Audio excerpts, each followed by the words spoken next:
नारायणः परो व्यक्तात् अण्डमव्यक्तसम्भवम् अण्डस्यान्तस्त्विमे लोकाः सप्तद्वीपा च मेदिनी। ॐ शान्ति शान्ति शान्तिः।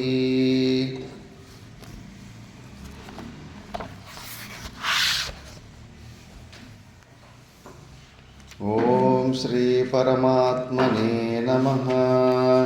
अथ चतुर्थोऽध्यायः ज्ञानकर्मसन्न्यासयोगः।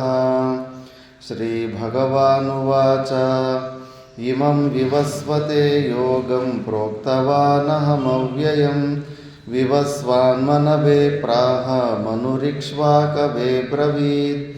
एवं परम्परा प्राप्तम् इमं राजर्षयो विदुः। सकाले नेह महता योगो नष्टः परन्तप।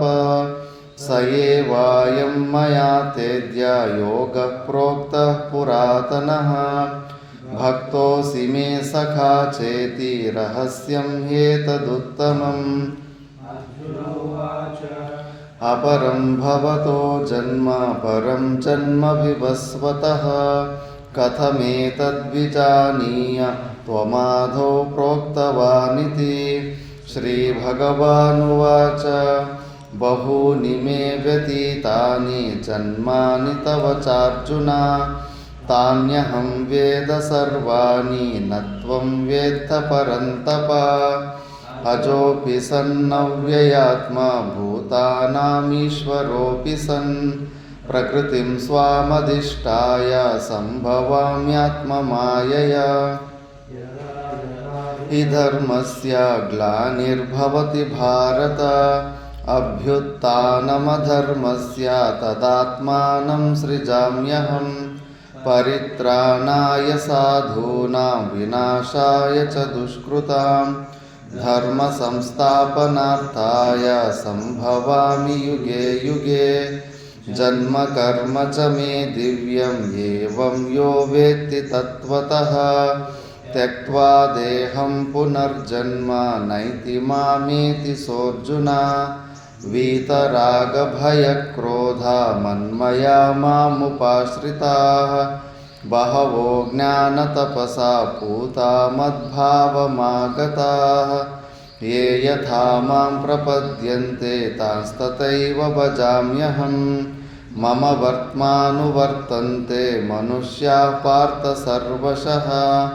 काङ्क्षन्तः कर्मणां सिद्धिं यजन्त इह देवताः। क्षिप्रं हि मानुषे लोके सिद्धिर्भवति कर्मज। चातुर्वर्ण्यं मया सृष्टं गुणकर्मविभागशः।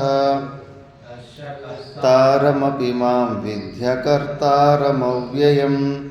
न मां कर्माणि लिम्पन्ति न मे कर्मफले स्पृहा। इति मां योऽभिजानाति कर्मभिर्न स बध्यते। एवं ज्ञात्वा कृतं कर्म पूर्वैरपि मुमुक्षुभिः। कुरु कर्मैव तस्मात् त्वं पूर्वैः पूर्वतरं कृतं। किं कर्म किमकर्मेति कवयोऽप्यत्र मोहिताः। तत्ते कर्म प्रवक्ष्यामि यज्ञात्वा मोक्ष्यसे शुभात्। कर्मणो ह्यपि बोद्धव्यं बोद्धव्यं च विकर्मणः। अकर्मणश्च बोद्धव्यं गहना कर्मणो गतिः। मयः पश्येदकर्मणि च कर्म यः। स बुद्धिमान् मनुष्येषु स युक्तः कृत्स्नकर्मकृत्। यस्य सर्वे समारम्भाः कामसङ्कल्पवर्जिताः। ज्ञानाग्निदग्धकर्माणं तमाहुः पण्डितं बुधाः।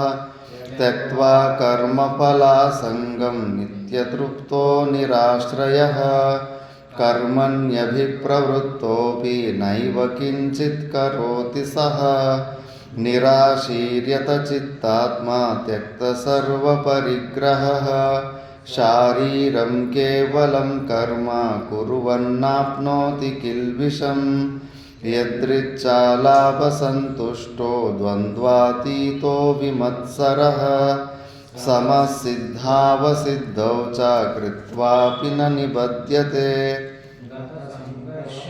ತಸ್ಯ ಜ್ಞಾನಾವಸ್ಥಿತಚೇತಸಃ ಯಜ್ಞಾಯಾಚರತಃ ಕರ್ಮ ಸಮಗ್ರಂ ಪ್ರವಿಲೀಯತೆ ಬ್ರಹ್ಮಾರ್ಪಣಂ ಬ್ರಹ್ಮಹವಿಃ ಬ್ರಹ್ಮಾಗ್ನೋ ಬ್ರಹ್ಮಣಾಹುತಂ ಬ್ರಹ್ಮೈವ ತೇನ ಗಂತವ್ಯಂ ಬ್ರಹ್ಮಕರ್ಮ ಸಮಾಧಿನಾ ದೈವಮೇವಾಪರೇ ಯಜ್ಞಂ ಯೋಗಿನಃ ಪರ್ಯುಪಾಸತೆ ಬ್ರಹ್ಮಾಜ್ಞಾವಪರೇ ಯಜ್ಞಂ ಯಜ್ಞೇನೈವೋಪಜುಹ್ವತಿ ಶ್ರೋತ್ರಾದೀನೀಂದ್ರಿಯಾಣ್ಯನ್ಯೇ ಸಂಯಮಾಗ್ನಿಷು ಜುಹ್ವತಿ ಶಬ್ದಾದೀನ್ ವಿಷಯಾನನ್ಯೇ ಇಂದ್ರಿಯಾಗ್ನಿಷು ಜುಹ್ವತಿ ಸರ್ವಾನೀಂದ್ರಿಯಕರ್ಮಾಣಿ ಪ್ರಾಣಕರ್ಮಾಣಿ ಚಾಪರೇ ಆತ್ಮಸಂಯಮಯೋಗಾಗ್ನೌ ಜುಹ್ವತಿ ಜ್ಞಾನದೀಪಿತೆ ಯಜ್ಞ ಯೋಗಯಜ್ಞಾಸ್ತಥಾ ಪರೇ ಸ್ವಾಧ್ಯಾಯಜ್ಞಾನಯಜ್ಞಾಶ್ಚ ಯತಯಃ ಸಂಶ್ರಿತವ್ರತಾಃ ಅಪಾನೇ ಜುಹ್ವತಿ ಪ್ರಾಣಂ ಪ್ರಾಣೇ ಪಾನಂ ತಥಾ ಪರೇ ಪ್ರಾಣಾಪಾನಗತಿರುದ್ಧ್ವ ಪ್ರಾಣಾಯಾಮಪರಾಯಣಾಃ ಅಪರೇ ನಿಯತಾಹಾರಾಃ ಪ್ರಾಣಾನ್ ಪ್ರಾಣೇಷು ಜುಹ್ವತಿ ಸರ್ವೇಪ್ಯೇತೆ ಯಜ್ಞವಿದೋ ಯಜ್ಞಕ್ಷಪಿತಕಲ್ಮಷಾಃ ಯಜ್ಞಶಿಷ್ಟಾಮೃತಭುಜೋ ಯಾಂತಿ ಬ್ರಹ್ಮ ಸನಾತನಂ ನಾಯಂ ಲೋಕೋಸ್ತ್ಯಯಜ್ಞಸ್ಯ ಕುತೋನ್ಯಃ ಕುರು ಸತ್ತಮ ಏವಂ ಬಹುವಿಧಾ ಯಜ್ಞಾ ವಿತತಾ ಬ್ರಹ್ಮಣೋ ಮುಖೇ ಕರ್ಮಜಾನ್ ವಿದ್ಧಿತಾನ್ ಸರ್ವಾನ್ ಏವಂ ಜ್ಞಾತ್ವಾ ವಿಮೋಕ್ಷಸೆ ಶ್ರೇಯಾನ್ ದ್ರವ್ಯಮಯಾದ್ಯಜ್ಞಾತ್ ಜ್ಞಾನಯಜ್ಞಃ ಪರಂತಪ ಸರ್ವಂ ಕರ್ಮಾಖಿಲಂ ಪಾರ್ಥ ಜ್ಞಾನೇ ಪರಿಸಮಾಪ್ಯತೆ ತದ್ವಿದ್ಧಿ ಪ್ರಣಿಪಾತೇನ ಪರಿಪ್ರಶ್ನೇನ ಸೇವಯಾ ಉಪದೇಕ್ಷ್ಯಂತಿ ತೇ ಜ್ಞಾನಂ ಜ್ಞಾನಿನಸ್ತತ್ವದರ್ಶಿನಃ ಪುನರ್ಮೋಹಂ ಏವಂ ಯಾಸ್ಯಸಿ ಪಾಂಡವ ಯೇನ ಭೂತಾನ್ಯಶೇಷೇಣ ದ್ರಕ್ಷ್ಯಸ್ಯಾತ್ಮನ್ಯಥೋ ಮಯಿ ಅಪಿ ಚೇದಸಿ ಪಾಪೇಭ್ಯಃ ಸರ್ವೇಭ್ಯಃ ಪಾಪಕೃತ್ತಮಃ ಸರ್ವಂ ಜ್ಞಾನಪ್ಲವೇನೈವ ವೃಜಿನಂ ಸಂತರಿಷ್ಯಸಿ ಯಥೈದಾಂಸಿ ಸಮಿತ್ತೋಗ್ನಿರ್ ಭಸ್ಮಸಾತ್ ಕುರುತೇರ್ಜುನ ಜ್ಞಾನಾಗ್ನಿಃ ಸರ್ವಕರ್ಮಾಣಿ ಭಸ್ಮಸಾತ್ ಕುರುತೆ ತಥಾ ನಹಿ ಜ್ಞಾನೇನ ಸದೃಶಂ ಪವಿತ್ರಮಿಹ ವಿದ್ಯತೆ ತತ್ಸ್ವಯಂ ಯೋಗಸಂಸಿದ್ಧಃ ಕಾಲೇನಾತ್ಮನಿ ವಿಂದತಿ ಶ್ರದ್ಧಾವಾನ್ ಲಭತೆ ಜ್ಞಾನಂ ತತ್ಪರಃ ಸಂಯತೇಂದ್ರಿಯಃ ಜ್ಞಾನಂ ಲಬ್ಧ್ವಾ ಪರಾಂ ಶಾಂತಿಂ ಅಚಿರೇಣಾಧಿಗಚ್ಚತಿ ಅಜ್ಞಶ್ಚಾಶ್ರದ್ಧದಾನಶ್ಚ ಸಂಶಯಾತ್ಮಾ ವಿನಶ್ಯತಿ ನಾಯಂ ಲೋಕೋಸ್ತಿ ನ ಪರೋ ನ ಸುಖಂ ಸಂಶಯಾತ್ಮನಃ ಕರ್ಮಾಣಂ ಜ್ಞಾನಸಂಚಿನ್ನ ಸಂಶಯಂ ಆತ್ಮವಂತಂ ನ ಕರ್ಮಾಣಿ ನಿಬಧ್ನಂತಿ ಧನಂಜಯ ತಸ್ಮಾದಜ್ಞಾನಸಂಭೂತಂ ಹೃತ್ಸ್ಥಂ ಜ್ಞಾನಾಸಿನಾತ್ಮನಃ ಚಿತ್ವೈನಂ ಸಂಶಯಂ ಯೋಗಂ ಮಾತಿಷ್ಠೋತಿಷ್ಠ ಭಾರತ. ಓಂ ತತ್ಸದಿತಿ ಶ್ರೀಮದ್ಭಗವದ್ಗೀತಾಸು ಉಪನಿಷತ್ಸು ಬ್ರಹ್ಮವಿದ್ಯಾಯಾಂ ಯೋಗಶಾಸ್ತ್ರೇ ಶ್ರೀಕೃಷ್ಣಾರ್ಜುನ ಸಂವಾದೆ ಜ್ಞಾನಕರ್ಮಸನ್ಯಾಸಯೋಗೋ ನಾಮ ಚತುರ್ಥೋಧ್ಯಾಯಃ.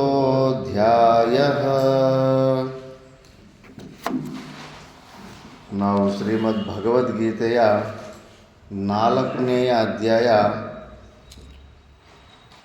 13ನೇ ಶ್ಲೋಕ ತನಕ ವಿಚಾರ ಮಾಡಿದ್ವಿ. ಭಗವಂತನ ಮೇಲೆ ಕರ್ತೃತ್ವದ ಆರೋಪ, ರಾಗದ್ವೇಷದ ಆರೋಪ ಬಂದಾಗ ಆ ಆರೋಪಗಳನ್ನು ತೆಗೆಯೋದಕ್ಕೆ ಪರಮಾತ್ಮ ನಾನು ಯಾವುದೇ ಪ್ರಕಾರವಾದಂಥ ಪುಣ್ಯ ಮತ್ತು ಪಾಪಕರ್ಮಗಳಿಗೆ ನಾನು ಕಾರಣನಾಗೋದಿಲ್ಲ. ನನಗೆ ಯಾರ ಮೇಲೆ ಕೂಡ ರಾಗದ್ವೇಷಗಳಿರೋದಿಲ್ಲ. ಇವ್ರಿಗೆ ಒಳ್ಳೇದು ಮಾಡಬೇಕು, ಇವ್ರಿಗೆ ಒಳ್ಳೇದು ಮಾಡಬಾರ್ದು ಅನ್ನೋದು ನನಗೆ ಯಾರ ಮೇಲೇನೂ ಇರೋದಿಲ್ಲ ಅಂದ್ಬಿಟ್ಟು 2-3 ಶ್ಲೋಕಗಳಲ್ಲಿ ಸ್ಪಷ್ಟವಾಗಿ ತಿಳಿಸಿದ್ರು. 4 ವರ್ಣಗಳ ಸೃಷ್ಟಿ ಬಗ್ಗೆನೂ ಹೇಳಿದ್ರು. ಅವರವರ ಗುಣಗಳು ಅವರವರ ಕರ್ಮಗಳಿಗೆ ಅನುಕೂಲವಾಗಿ ಅಂಥ ಜನ್ಮಗಳನ್ನು ನಿರ್ಮಾಣ ಮಾಡಿದ್ದೀನಿ. ಆದ್ದರಿಂದ ಯಾವ್ರವ್ರ ದುಃಖಗಳಿಗೆ ಅವರಿರೋ ಪೊಸಿಷನ್ನಿಗೆ ಅವರವರೇ ಕರ್ಮಗಳೇ ಕಾರಣ, ಅವರವ್ರ ಗುಣಗಳೇ ಕಾರಣ ಅನ್ನೋದು ತಿಳ್ಕೋಬೇಕು. ಪರಮಾತ್ಮನು ಒಬ್ಬ ಜೆನ್ಯೂನ್ ಜಡ್ಜ್ ಇದ್ದಂಗಷ್ಟೇ. ಮತ್ತು ಆದರೂ ಕೂಡ ಈ ಕರ್ತೃತ್ವದ ಆರೋಪ ಮಾಡ್ತೀರಂದರೆ ಅದು ಕೂಡ ಇಲ್ಲ. ಅಕರ್ತಾರಂ ಅವ್ಯಯಂ ವಿದ್ಧಿ. ಮಾಯಾ ದೃಷ್ಟಿಯಿಂದ ನೋಡಿದಾಗ ಆ ಕರ್ತೃತ್ವವನ್ನು ನೀವು ಆರೋಪ ಮಾಡಬಹುದು. ಪಾರಮಾರ್ಥಿಕ ದೃಷ್ಟಿಯಿಂದ ನೋಡಿದಾಗ ಆ ಕರ್ತೃತ್ವ ಕೂಡ ನನ್ನಲ್ಲಿರೋದಿಲ್ಲ ಅಂತ ಸ್ಪಷ್ಟವಾಗಿ ಹೇಳಿಬಿಟ್ರು. ಮತ್ತು ಯೇಷಾಂತು ಕರ್ಮನ ಕರ್ತಾರಂ ಮಾಂ ಮನ್ಯಸಿ ಪರಮಾರ್ಥತಃ ತೇಷಾಂ ಅಕರ್ತ ಏವ ಅಹಂ ಯತಃ. ಈ ಎಲ್ಲ ಕರ್ಮಗಳನ್ನ ನನ್ನ ಕರ್ತ ಅಂತ ಯಾರು ಅಂದುಕೊಡ್ತಾರೋ ವಾಸ್ತವವಾಗಿ ನಾನು ಯಾವುದಕ್ಕೂ ಕರ್ತ ಅಲ್ಲವೇ ಅಲ್ಲ ಅಂದ್ಬಿಟ್ಟು ಈಗ ಈ ಶ್ಲೋಕದಲ್ಲಿ ಹೇಳ್ತಾರೆ. ನಮಾಂ ಕರ್ಮಾಣಿ ಲಿಂಪಂತಿ ನಮೇ ಕರ್ಮಫಲೆ ಸ್ಪೃಹಾ ಇತಿ ಮಾಂ ಯೋಭಿಜಾನಾತಿ ಕರ್ಮಭಿರ್ನ ಸ ಬಧ್ಯತೆ. ನಮಾಂ ಕರ್ಮಾಣಿ ಲಿಂಪಂತಿ ನಮೇ ಕರ್ಮಫಲೆ ಸ್ಪೃಹಾ ಇತಿ ಮಾಂ ಯೋಭಿಜಾನಾತಿ ಕರ್ಮಭಿರ್ನ ಸ ಬಧ್ಯತೆ.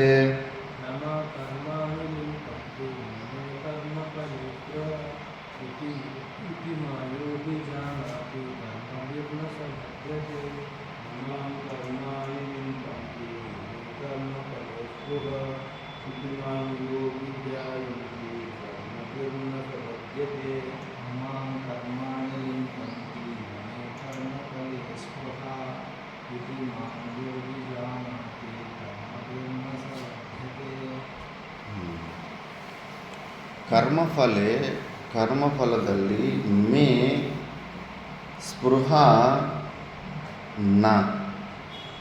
ನಮಾಂ ಕರ್ಮಾಣಿ ನ ಲಿಂಪಂತಿ ಇತಿ ಯಹ ಮಾಂ ಅಭಿಜಾನಾತಿ ಕರ್ಮಭಿಃ ಸಹ ಕರ್ಮಭಿಃ ನ ಬಧ್ಯತೆ.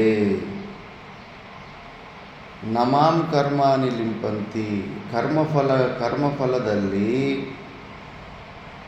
ನನಗೆ ಯಾವುದೇ ಪ್ರಕಾರವಾದಂಥ ಸ್ಪೃಹೆ ಇರೋದಿಲ್ಲ ಕರ್ಮಗಳ ಫಲದಲ್ಲಿ. ಮತ್ತು ಕರ್ಮಗಳಾದ್ರೂ ನನ್ನ ಟಚ್ ಮಾಡೋದಿಲ್ಲ. ಈ ಥರ ಯಾರು ತಿಳ್ಕೊತಾರೋ ಪರಮಾತ್ಮನ ನಿಜವಾದ ಸ್ವರೂಪವನ್ನು ಕೇವಲ ತಿಳ್ಕೊಳ್ಳೋದ್ರಿಂದಲೇ ಸಹ ಕರ್ಮಭಿರ್ನ ಬದ್ಧತೆ. ಅವನು ಕರ್ಮಗಳಿಂದ ಬದ್ಧನಾಗೋದಿಲ್ಲ. ಭಗವಂತನು ಯಾವ ಕರ್ಮಗಳಲ್ಲೂ ಆತನ ಸ್ಪೃಹೆ ಇರೋದಿಲ್ಲ. ಅಂದರೆ ಭಗವಂತನ ಯಥಾರ್ಥ ಸ್ವರೂಪವು ನಿರ್ಗುಣ ನಿರಾಕಾರ ಸ್ವರೂಪವೇ ಆಗಿರುತ್ತೆ. ಆ ಸೂರ್ಯನ ದೃಷ್ಟಾಂತವೇ ಹೇಳ್ತಾ ಇದ್ನಲ್ಲ ಅಸ್ತಾಮಲಕಾಚಾರ್ಯರು. ಯಥಾ ಏಕೋಪಿ ಸೂರ್ಯಸ್ ಅನೇಕೇಶು ಚಲಾಸು ಪ್ರಭಿನ್ನಾಸು. ಕೆಳಗಡೆ 1000 ಬಕೆಟ್ಗಳಿಟ್ಟಿರ್ತೀವಿ, ಮೇಲ್ಗಡೆ ಒಬ್ಬ ಸೂರ್ಯ ಇರ್ತಾನೆ. ಕೆಳಗಡೆ ಒಂದೊಂದು ಬಕೆಟು ಒಂದೊಂದು ಅಂತಃಕರಣ ಇದ್ದಂಗೆ, ಒಬ್ಬೊಬ್ಬ ಜೀವಿ ಇದ್ದಂಗೆ. ಒಂದು ಬಕೆಟನ್ನು ಅಲ್ಲಾಡಿಸಿದ್ರೆ ಆ ಒಂದು ಬಕೆಟಲ್ಲಿ ಒಳಗಡೆ ಇರೋ ಸೂರ್ಯನ ಮಾತ್ರ ಅಲ್ಲಾಡ್ತಾ ಇರ್ತಾನೆ. ಪ್ರತಿಬಿಂಬ ರೂಪದಲ್ಲಿರೋ ಸೂರ್ಯನೂ ಅಲ್ಲಾಡ್ಬೋದು. ಪ್ರತಿಬಿಂಬ ರೂಪದಲ್ಲಿರೋ ಜೀವಭಾವದಲ್ಲಿರೋ ನಾವು ಕಷ್ಟ ಸುಖಗಳು ಅನುಭವಿಸ್ಬೋದು. ಆದರೆ ಬಿಂಬರೂಪನ ಮೇಲ್ಗಡೆ ನೋಡಿದ್ರೆ ಸೂರ್ಯ ಮಾತ್ರ ಕದಲ್ದಿರ ಹಂಗೆ ಇರ್ತಾನೆ. ಅದೇ ಥರ ಬಿಂಬರೂಪ ಚೈತನ್ಯ, ಸಾಕ್ಷಿ ಚೈತನ್ಯ ನಮ್ಮಲ್ಲಿ ಏನಿದೆಯೋ ಅದು ಅನ್ಟಚಬಲ್ ಆಗಿರುತ್ತೆ. ಈ ಪ್ರತಿಬಿಂಬ ರೂಪದಲ್ಲಿರೋದೇ ಶೇಕ್ ಆಗ್ತಾ ಇರುತ್ತೆ. 1000 ಬಕೆಟ್ಗಳನ್ನು ನೀನು ಶೇಕ್ ಮಾಡಿದ್ರೆ 1000 ಬಕೆಟ್ಗಳು ಶೇಕ್ ಆಗ್ತಾ ಇರ್ತವೆ. ಕೆಳಗಡೆ ಎಲ್ಲ ಬಕೆಟ್ಗಳಲ್ಲಿರೋ ಪ್ರತಿಬಿಂಬ ರೂಪದಲ್ಲಿ ಸೂರ್ಯನು ಶೇಕ್ ಆಗ್ತಾಯಿದ್ರು, ಮೇಲ್ಗಡೆ ಮಾತ್ರ ಬಿಂಬ ರೂಪದಲ್ಲಿರೋ ಸೂರ್ಯನಿಗೆ ಟಚ್ ಆಗೋದೇ ಇಲ್ಲ.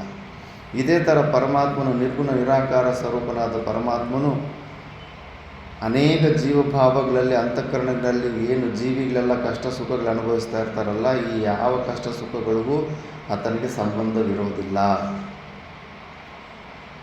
ನಾನು ಸಣ್ಣ ವಯಸ್ಸಿನಲ್ಲಿ ಹಿಂಗೆ ಪುಸ್ತಕಗಳು ಓದಿಬಿಟ್ಟು ಎಲ್ಲ ಪೂರ್ವ ನಿಶ್ಚಿತಗಳು ಪ್ರೀ ಕನ್ಕ್ಲೂಷನ್ಸ್ ಮಾಡ್ಕೊಂಡ್ಬಿಡ್ತೀವಿ. ಶಿರ್ಡಿ ಸಾಯಿಬಾಬಾ ಸಿನಿಮಾ ನೋಡಿದ್ದೆ. ಆ ಶಿರ್ಡಿ ಸಾಯಿಬಾಬಾ ಸಿನಿಮಾದಲ್ಲಿ ಒಬ್ಬ ಸೇವಕ ಇರ್ತಾನೆ, ಕುದುರೆಗೆ ನೀರು ಕುಡ್ಸೋಕ್ಕೆ ಹೋಗ್ತಾ ಇರ್ತಾನೆ. ಆ ಕುದುರೆ ಅವಾಗ ನೀರು ಕುಡಿದು ಬಿಟ್ಟಿರುತ್ತೆ, ಹೊಟ್ಟೆ ತುಂಬಿರುತ್ತೆ. ಅದು ಎಳ್ಕೊಂಡು ಹೋಗ್ತಾ ಇರ್ತಾನೆ, ಕೆರೆ ಕಡೆ ಅದು ಹೋಗ್ತಾ ಇರೋದಿಲ್ಲ. ಬಲವಂತವಾಗಿ ಒಂದು ಟಫ ಅಂತ ಕಟ್ಟಿಗೆಯಿಂದ ಟಫ ಅಂತ ಹೊಡೆದ್ಬಿಟ್ಟಿದ್ರೆ ಮತ್ತೆ ಅವನು ತಿರುಗಿ ಬಂದ ಮೇಲೆ ಶಿರ್ಡಿ ಸಾಯಿಬಾಬಾ, ನನ್ನನ್ನು ಯಾಕಪ್ಪ ಹೊಡೆದೆ, ನಾನು ನಿನಗೆ ಏನು ಮಾಡಿದೆ ಅಂದರೆ, ಅಯ್ಯೋ ಗುರುಗಳೇ, ನಾನು ನಿನ್ನನ್ನು ಹೊಡೆಯೋದಕ್ಕಾಗುತ್ತಾ, ಎಂಥ ಮಾತಂದ್ರಿ ಅಂದರೆ, ನೋಡೋದು ಹಿಂದ್ಗಡೆ ಗಾಯ ತೋರಿಸ್ತಾ. ಅಯ್ಯೋ ಇಲ್ಲ ಗುರುಗಳೇ, ನಾನು ಯಾವಾಗ ಹೊಡೆದಂದರೆ, ಮತ್ತು ಆ ಕುದುರೆ ನೋಡಿಲಿಲ್ವ ನೀನು, ಆ ಕುದುರೆಯನ್ನು ಹೊಡೆದ್ರೆ ನನಗೆ ನೋವಾಗುತ್ತೆ ಅಂತ. ಅಂದರೆ ಸರ್ವವ್ಯಾಪಕ ಎಲ್ಲ ಜಾಗದಲ್ಲೂ ಪರಮಾತ್ಮನೇ ಇದ್ದಾನೆ ಅನ್ನೋನ್ನ ಜ್ಞಾನ ಕೊಡೋದಕ್ಕೆ ಅವರೊಂದು ಆ ಥರದ್ದೊಂದು ಲೀಲೆ ಮಾಡಿ ತೋರಿಸಿದ್ದಾರೆ. ನಾವು ಹೆಂಗೆ ಅರ್ಥ ಮಾಡ್ಕೊತೀವಿ, ಆ ಪರಮಾತ್ಮ ತತ್ವದಲ್ಲಿ ಹೋಗ್ಬಿಟ್ರೆ ಸರ್ವಭಾವಾಪತ್ತಿ ಅಂದರೆ ಎಲ್ಲರ ದೇಹಗಳ ಜೊತೆನೂ ತಾದಾತ್ಮ್ಯ ಸಂಬಂಧ ಆಗಿಬಿಡುತ್ತೆ ಅಂತ. ಮತ್ತು ಅದೆಂತಹ ಸ್ಥಿತಿ, ಅದು ಮಹಾ ದುಃಖಿ ಆಗಿಬಿಡಲ್ವ.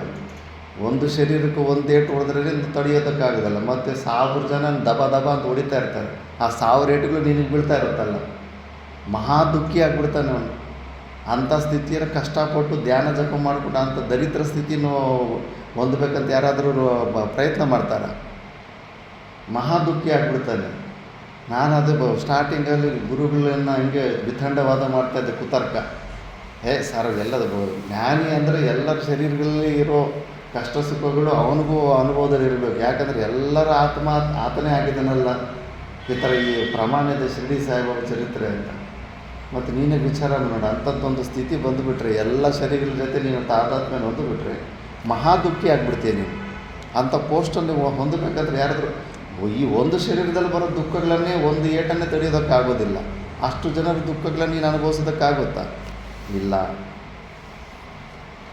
ಎಲ್ಲ ಭೂತಗಳಲ್ಲೂ ದಯೆಯನ್ನು ತೋರಬೇಕು. ಒಂದೇ ಅಧಿಷ್ಠಾನವಾದಂಥ ಪರಮಾತ್ಮನ ಅಧಿಷ್ಠಾನದಲ್ಲಿ ಇವೆಲ್ಲ ಮಾಯ ರೂಪದಲ್ಲಿ ಕಾಣಿಸ್ತಾ ಇದೆ ಅಂತ ಜ್ಞಾನವನ್ನು ತಿಳುವಳಿಕೆ ಮಾಡೋದಕ್ಕೆ ಮಹಾಪುರುಷರು ಆ ಥರ ಮಂದಬುದ್ಧಿ ಆದವ್ರಿಗೆ ಆ ಥರ ಲೀಲೆಗಳು ಮಾಡಿ ಜ್ಞಾನ ಮಾಡಿರ್ತಾರೆ. ಅಷ್ಟೇ ಹೊರತು ಆ ಪರಮಾತ್ಮ ಸ್ವರೂಪದಲ್ಲಿ ನಿರ್ಗುಣ ನಿರಾಕಾರ ಸ್ವರೂಪದಲ್ಲಿ ನಾವು ಸಾಕ್ಷಿ ಚೈತನ್ಯದಲ್ಲಿ ನಿಂತಾಗ ಇನ್ನೊಬ್ಬ ಜೀವನಲ್ಲಿ ಇರೋ ಸುಖ ದುಃಖಗಳಿಗೆ ನಮಗೆ ಸಂಬಂಧ ಇರೋದಿಲ್ಲ. ನಮ್ಮ ಈ ಶರೀರದಲ್ಲಿರೋ ಸುಖ ದುಃಖಗಳೇ ನಮಗೆ ಟಚ್ ಮಾಡೋದಿಲ್ಲ. ನಮ್ಮ ಕೈ ಕತ್ತರಿಸಿದ್ರೆ ನಮಗೆ ಅದರ ಆ ನೋವು ಆಗೋದಿಲ್ಲ. ಸದಾಶಿವ ಬ್ರಹ್ಮೇಂದ್ರ ಸ್ವಾಮೀಜಿ ಎಷ್ಟೊಂದು ದೃಷ್ಟಾಂತಗಳಿದ್ದಾವೆ. ಮರಿ ಮಿಕ್ಕಿದ್ದವ್ರ ಶರೀರಗಳ ಸಂಬಂಧ ಸುಖ ದುಃಖಗಳು ಟಚ್ಚೇ ಆಗೋದಿಲ್ಲ. ಆದ್ದರಿಂದ ಪರಮಾತ್ಮ ಹೇಳ್ತಾ ಇದ್ದಾನೆ, ಈ ಜ್ಞಾನ ಸ್ವರೂಪದಲ್ಲಿ ನಿಂತಿರುವಂಥ ನನ್ನಲ್ಲಿ ಯಾವುದೇ ಪ್ರಕಾರವಾಗಿ ಕರ್ಮಗಳು ಟಚ್ ಮಾಡೋದೇ ಇಲ್ಲ. ಸಾಕ್ಷಿ ಭಾವದಲ್ಲಿ ನಿರ್ಗುಣ ನಿರಾಕಾರ ಸ್ವರೂಪದಲ್ಲೇ ಇರ್ತಾನೆ. ಆದ್ದರಿಂದ ಈ ಜನರು ಮಾಡುವಂಥ ಸುಖ ದುಃಖಗಳಿಗಾಗಲಿ ಪುಣ್ಯ ಪಾಪ ಕರ್ಮಗಳೆಲ್ಲ ಅವ್ರು ಯಾರು ಮಾಡಿಕೊಂಡ್ರೆ ಅವ್ರಿಗೆ ಅವ್ರದ್ದೇ ಹೊರತು ಪರಮಾತ್ಮನಿಗೆ ಏನೂ ಟಚ್ ಆಗೋದೇ ಇಲ್ಲ. ಇದು ಸ್ಪಷ್ಟ. ಅದರಿಂದ ನೀನು ನನ್ನನ್ನು ಈ ಸೃಷ್ಟಿಗೆ ಕರ್ತ ಅಂತ ನನ್ನ ಮೇಲೆ ಆರೋಪ ಮಾಡಬೇಡ ನೀನು ಅಂತ. ಅದನ್ನೇ ಭಾಷ್ಯದಲ್ಲಿ ನೋಡೋಣ. ನಮಾಂತಾನಿ ಕರ್ಮಾಣಿ ಲಿಂಪಂತಿ ದೇಹಾದಿ ಆರಂಭಕತ್ವೇನ ಅಹಂಕಾರಾಭಾವಾತ್ ನ ಚ ತೇಷಾಂ ಕರ್ಮಣಾಂ ಫಲೇಷು ಮೇ ಸ್ಪೃಹ ತೃಷ್ಣಾ ಯೇಷಾಂ ತು ಸಂಸಾರಿಣಾಂ ಅಹಂ ಕರ್ತ ಇತಿ ಅಭಿಮಾನಃ ಕರ್ಮಸು ಸ್ಪೃಹ ತತ್ಫಲೇಷು ಚ ತಾನ್ ಕರ್ಮಾಣಿ ಲಿಂಪಂತಿ ಇತಿ ಯುಕ್ತಂ ತದಭಾವಾತ್ ನಮಾಂ ಕರ್ಮಾಣಿ ಲಿಂಪಂತಿ ಇತಿ ಏವಂ ಯಹ ಅನ್ಯಃ ಅಪಿ ಮಾಂ ಆತ್ಮತ್ವೇನ ಅಭಿಜಾನಾತಿ ನ ಅಹಂ ಕರ್ತ ನ ಮೇ ಕರ್ಮಫಲೆ ಸ್ಪೃಹ ಇತಿ ಸ ಕರ್ಮಭಿಃ ನ ಬಧ್ಯತೆ ತಸ್ಯಾಪಿ ನ ದೇಹಾದಿ ಆರಂಭಕಾನಿ ಕರ್ಮಾಣಿ ಭವಂತಿ ಇತ್ಯರ್ಥಃ.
ನಮಾಂ ತಾನಿ ಕರ್ಮಾಣಿ ಲಿಂಪಂತಿ, ಆ ಕರ್ಮಗಳು ನನ್ನನ್ನು ಟಚ್ ಮಾಡೋದಿಲ್ಲ. ದೇಹಾದಿ ಆರಂಭಕತ್ವೇನ ಅಹಂಕಾರ ಭಾವ, ಅಹಂಕಾರವೇ ಇರೋದಿಲ್ಲ. ಪರಮಾತ್ಮನು ತನ್ನ ಮಾಯೆಯನ್ನು ಕಂಟ್ರೋಲಲ್ಲಿ ಇಟ್ಕೊಂಡೇ ಪ್ರಕಟವಾಗಿರ್ತಾನೆ ಲೋಕ ಕಲ್ಯಾಣಾರ್ಥವಾಗಿ. ಆದ್ದರಿಂದ ಅವರಿಗೆ ಆ ಶರೀರಾದಿಗಳ ಮೇಲೆ ಅಹಂಕಾರ ಭಾವವೇ ಇರೋದಿಲ್ಲ. ಆದ್ದರಿಂದ ಕರ್ಮಗಳು ಟಚ್ ಆಗೋದಿಲ್ಲ. ನ ಚ ತೇಷಾಂ ಕರ್ಮಣಾಂ ಫಲೇಶು ಮೇ ಸ್ಪೃಹಾ ತೃಷ್ಣ, ಆ ಕರ್ಮಗಳು ಆ ಶರೀರದಲ್ಲಿ ಕರ್ತೃತ್ವ ಅಭಿಮಾನ ಇಲ್ಲದಿರನೇ ಶರೀರಗಳಲ್ಲಿ ಏನು ಕ್ರಿಯೆಯಿಂದ ಚೇಷ್ಟೆಯಿಂದ ನಡೆದಿರೋವಂಥ ರಿಸಲ್ಟು ಏನಾದರೂ ಬಂತಂದರೆ ಆ ಫಲೇಶು ಮೇ ಸ್ಪೃಹಾ ತೃಷ್ಣ, ಆ ರಿಸಲ್ಟಲ್ಲೂ ಕೂಡ ಅವ್ರಿಗೆ ಸ್ಪೃಹ ಟಚ್ ಇರೋದಿಲ್ಲ, ಅದರ ಮೇಲೆ ಇಚ್ಛೆನೂ ಇರೋದಿಲ್ಲ. ಯೇಷಾಂತು ಸಂಸಾರಿಣಾಂ ಅಹಂ ಕರ್ತ ಇತಿ ಅಭಿಮಾನಃ ಕರ್ಮಸು ಸ್ಪೃಹಾ ತತ್ಫಲೇಶು ಚ ತಾನ್ ಕರ್ಮಾಣಿ ಲಿಂಪಂತಿ ಇತಿ ಉಕ್ತಂ. ಯಾರು ಸಂಸಾರಿಗಳು ನಾನು ಕರ್ತ ಎಂಬ ಅಭಿಮಾನದಿಂದ ಮಾಡ್ತಾ ಇರ್ತಾರೆ ಕರ್ಮಗಳು, ಅವರಿಗೆ ಕರ್ಮಗಳು ಟಚ್ ಆಗ್ತವೆ. ಕರ್ಮಸು ಸ್ಪೃಹಾ ತತ್ಫಲೇಶು, ಆ ರಿಸಲ್ಟಲ್ಲೂ ಕೂಡ ಅವ್ರಿಗೆ ಒಳ್ಳೆ ಕೆಲಸ ಮಾಡಿದ್ರೆ ಸುಖ ಬರುತ್ತೆ, ಕೆಟ್ಟ ಕೆಲಸ ಮಾಡಿದ್ರೆ ದುಃಖ ಬರ್ತಾ ಇರುತ್ತೆ, ರಿಸಲ್ಟ್ ಕೂಡ ಹಂಗೆ ಬರ್ತಾ ಇರುತ್ತೆ. ಅವ್ರಿಗೆ ಇವು ಟಚ್ ಆಗ್ತಾವಂದರೆ ಈಗ ಕರ್ಮಗಳು ಒಪ್ಕೋಬೋದು. ತದ್ ಅಭಾವಾತ್ ನಮಾಂ ಕರ್ಮಾಣಿ ಲಿಂಪಂತಿ, ಅವು ಎರಡೂ ಅಭಾವ ನನ್ನಲ್ಲಿದೆ ಅಂದರೆ ಅಹಂ ಮಮ ಭಾವಗಳನ್ನೋದು ನನ್ನಲ್ಲಿಲ್ಲ. ಆದ್ದರಿಂದ ನನ್ನಲ್ಲಿ ಕರ್ಮಗಳು ಟಚ್ ಆಗೋದಿಲ್ಲ. ಈ ಥರ ಏವಂ ಯಹ ಅನ್ಯಃ ಅಪಿ ಮಾಂ ಆತ್ಮತ್ವೇನ ಅಭಿಜಾನತಿ, ಇದೇ ಥರ ನನ್ನ ನಿಜವಾದ ಸ್ವರೂಪ ಕರ್ಮಗಳಿಗೆ ಟಚ್ ಅಲ್ಲದೇ ಇರುವಂಥ ಅಕರ್ತ ಸ್ವರೂಪನಾದ ಪರಮಾತ್ಮ ಸ್ವರೂಪನ ಆತ್ಮತ್ವೇನ ಅಭಿಜಾನಾತಿ, ತನ್ನ ಆತ್ಮನೇ, ಆ ಪರಮಾತ್ಮ ಬೇರೆ ಯಾರೂ ಅಲ್ಲ, ನನ್ನ ಆತ್ಮನೇ ಆಗಿದ್ದಾನೆ. ಆತ್ಮತ್ವೇನ ಯೋ ಅಭಿಜಾನಾತಿ ನಾಹಂ ಕರ್ತ ನಮೇ ಕರ್ಮ ಫಲ ಸ್ಪೃಹ ಐತಿ, ನಾನು ಕರ್ತ ಅಲ್ಲ, ಈ ಕರ್ಮಗಳ ಫಲಗಳು ನನಗೆ ಟಚ್ ಮಾಡೋದಿಲ್ಲ, ನನಗೆ ಆಸಕ್ತಿನೂ ಇಲ್ಲ ಅಂತ. ಸಹ ಕರ್ಮಭಿಃ ನ ಬದ್ಧತೆ, ಅವನು ಕರ್ಮದಿಂದ ಮತ್ತೆ ಬಂಧನದಲ್ಲಿ ಬಿಡೋದಿಲ್ಲ. ಅದಕ್ಕೆ ನಾವು ಮಾಡ್ತಾ ಇರೋ ಪ್ರತಿಯೊಂದು ಕೆಲಸದಲ್ಲಿ ಹುಷಾರು, ನಾನು ಅನ್ನೋ ಭಾವನೆಯನ್ನು ಬರಗೂಡಿಸಬಾರ್ದು. ಆ ಅಹಂಕಾರವನ್ನು ಇಲ್ದಿರ ಮತ್ತೆ ಏನು ಕ್ರಿಯೆಗಳು ಮಾಡಿದ್ರೂ ಕೂಡ ಅದು ನಿನ್ನ ಬಂಧನದಲ್ಲಿ ಇಡೋದಿಲ್ಲ. ಅದಕ್ಕೆ ಬೆಸ್ಟು ಈಶ್ವರಾರ್ಪಣ ಬುದ್ಧಿಯಿಂದ ಏನು ಕೈ ಕಾಲು ಸ್ವಲ್ಪ ಚೇಷ್ಟೆ ಮಾಡ್ತಿದ್ದೀವಲ್ಲ ಅದೆಲ್ಲವೂ ಈಶ್ವರಾರ್ಪಣ ಬುದ್ಧಿಯಿಂದನೇ ಮಾಡಬೇಕು. ಆವಾಗ ಮಾಡಿದ್ರೆ ನಿನ್ನ ಕರ್ಮಗಳು ನಿನ್ನನ್ನು ಬಂಧನದಲ್ಲಿ ಇಡೋದಿಲ್ಲ. ತಸ್ಯಾಪಿ ನಾ ದೇಹಾದಿ ಆರಂಭಕಾನಿ ಕರ್ಮಾಣಿ ಭವಂತಿ ಇತ್ಯರ್ಥಃ. ಮತ್ತು ಇನ್ನೊಂದು ಸತಿ ದೇಹ ಬರೋದಕ್ಕೆ ಕರ್ಮಗಳೇ ಕಾರಣ ಆಗಿರುತ್ತೆ, ಪುಣ್ಯ ಮತ್ತು ಪಾಪ ಕರ್ಮಗಳು.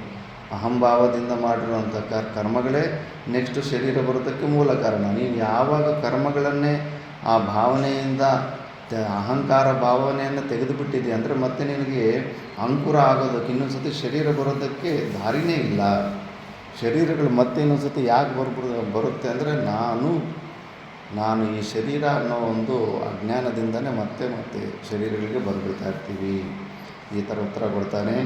ನಾ ಅಹಂ ಕರ್ತ ನಮೇ ಕರ್ಮ ಫಲೇ ಸ್ಪೃಹ ಅಂತ ಹೇಳಿದ್ರಲ್ಲ, ಅದನ್ನೇ ಈಗ ಸ್ಪಷ್ಟವಾಗಿ ನೆಕ್ಸ್ಟು ಅನೇಕ ಜನಗಳು ಪೂರ್ವಕಾಲದಿಂದ ಇದೇ ಥರ ವಿಶ್ವಾಸ ಇಟ್ಟುಕೊಂಡು ಈ ಸಾಧನೆಯಿಂದ ಮುಕ್ತರಾಗಿದ್ದಾರೆ ಅಂತ, ಮುಕ್ತರಾಗಿ ಆದ್ದರಿಂದ ಕರ್ಮಗಳು ಮಾಡೋ ವಿಧಾನವನ್ನು ಸರಿಯಾಗಿ ಪದ್ಧತಿಯಿಂದ ಮಾಡಿಕೊಂಡು ಮುಕ್ತರಾಗಿದ್ದಾರೆ ಅನ್ನೋದನ್ನು ಸ್ಪಷ್ಟ ಮಾಡ್ತಾರೆ. ಏವಂ ಜ್ಞಾತ್ವಾ ಕೃತಂ ಕರ್ಮ ಪೂರ್ವೈರಪಿ ಮುಮುಕ್ಷುಭಿಃ ಕುರು ಕರ್ಮೈವ ತಸ್ಮಾತ್ ತ್ವಂ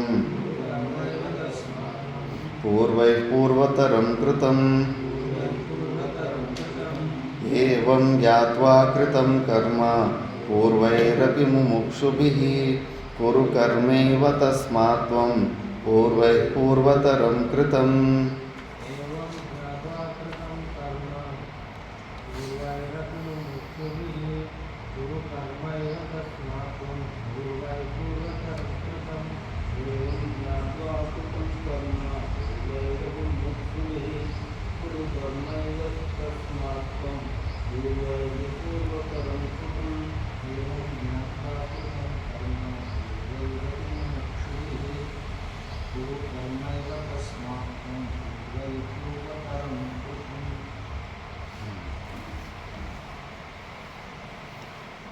ಪೂರ್ವೈಃ ಮುಮುಕ್ಷುಭಿಃ ಏವಂ ಜ್ಞಾತ್ವಾ ಕರ್ಮ ಕೃತಂ ತ್ವಂ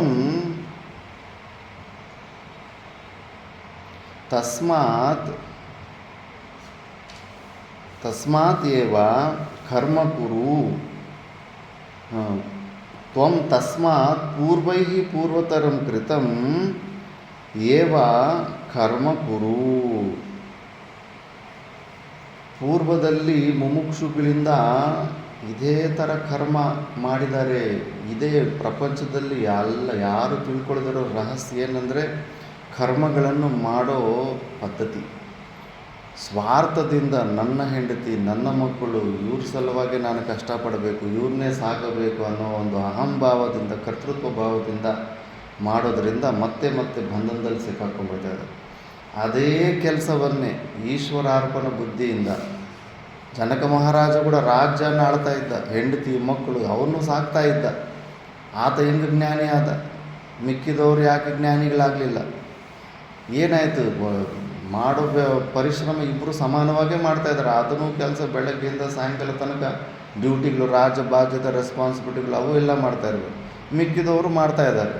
ಮಿಕ್ಕಿದವರು ಸ್ವಾರ್ಥದಿಂದ ಮಾಡ್ತಾಯಿದ್ದಾರೆ. ನನ್ನ ಹೆಂಡತಿ, ನನ್ನ ಮಕ್ಕಳು, ಅಹಮ್ಮಮ್ಮ ಭಾವದಿಂದ. ಅದೇ ಜನಕ ಮಹಾರಾಜ ಸ್ವಾರ್ಥವಿಲ್ದಿರ ಅದೇ ಕೆಲಸನೇ, ಆತನಿಗೂ ಹೆಂಡತಿ ಇದ್ದಾರೆ, ಮಕ್ಕಳಿದ್ದಾರೆ, ಅದೇ ಕೆಲಸನೇ. ಈಶ್ವರಾರ್ಪಣ ಬುದ್ಧಿಯಿಂದ ಈಶ್ವರನು ಕೊಟ್ಟಿರೋ ಡ್ಯೂಟಿ ಇದು, ನನಗೂ ಇವ್ರಿಗೂ ಸಂಬಂಧ ಇಲ್ಲ ಅಂತ. ಅದಕ್ಕೆ ಬೆಂಕಿ ಹಚ್ಚಿದಾಗ ಗೊತ್ತಾಯಿತು. ಆ ಕೋಟೆಯೆಲ್ಲ ಸುಟ್ಟೋಗ್ತಾ ಇರ್ತಾರೆ, ಹೆಂಡತಿ ಮಕ್ಕಳು ಎಲ್ಲ ಇರ್ತಾರೆ. ಕಿಸಕ್ಕಂತ ಎದ್ದೇಳಿಲ್ಲ. ಪಾಠದಲ್ಲಿ ಬ್ರಹ್ಮವಿದ್ಯೆ ನಡೀತಾ ಇದೆ. ಬ್ರಹ್ಮವಿದ್ಯೆ ಪಾಠಕ್ಕಿಂತ ಪ್ರಪಂಚದಲ್ಲಿ ದೊಡ್ಡದೇನಿಲ್ಲ ಅಂದ್ಬಿಟ್ಟಿದ್ದನು. ಕೋಪಿನಿಗಳು ಇಟ್ಕೊಂಡಿರೋರು ಎದ್ದು ಓಡೋಗ್ತಾರೆ ಆ ಕೋಪಿನಿಗಳನ್ನು ಬಚ್ಚಿಟ್ಕೊಳ್ಳೋದಕ್ಕೆ. ಅಷ್ಟು ದೊಡ್ಡ ರಾಜ್ಯದಲ್ಲಿ ಹೆಂಡತಿ ಮಕ್ಕಳೆಲ್ಲ ಸುಟ್ಟೋಗ್ತಾ ಇರ್ತಾರೆ, ಎದ್ದು ಹೋಗೋದಿಲ್ಲ. ಇದರಲ್ಲೇ ಗೊತ್ತಾಗುತ್ತೆ ಅಹಮ್ಮಮ್ಮ ಭಾವಗಳು ಇರಲಿಲ್ಲ ಅಂತ. ನೋಡೋದಕ್ಕೆ ಆತನು ಕೂಡ ಹೆಂಡತಿ ಸಲುವಾಗಿ, ಮಕ್ಕಳ ಸಲುವಾಗಿ ಕಷ್ಟಪಡ್ದಂಗೆ ಕಾಣಿಸ್ಕೊತಾ ಇರ್ತಾರೆ. ಬಟ್ ಅದನ್ನು ಅವ್ರ ಮೇಲೆ ಮೋಹ ಇರಲಿಲ್ಲ. ಡ್ಯೂಟಿ ಮಾಡ್ದಂಗೆ ಮಾಡ್ತಿದ್ದ ಅಷ್ಟೇ.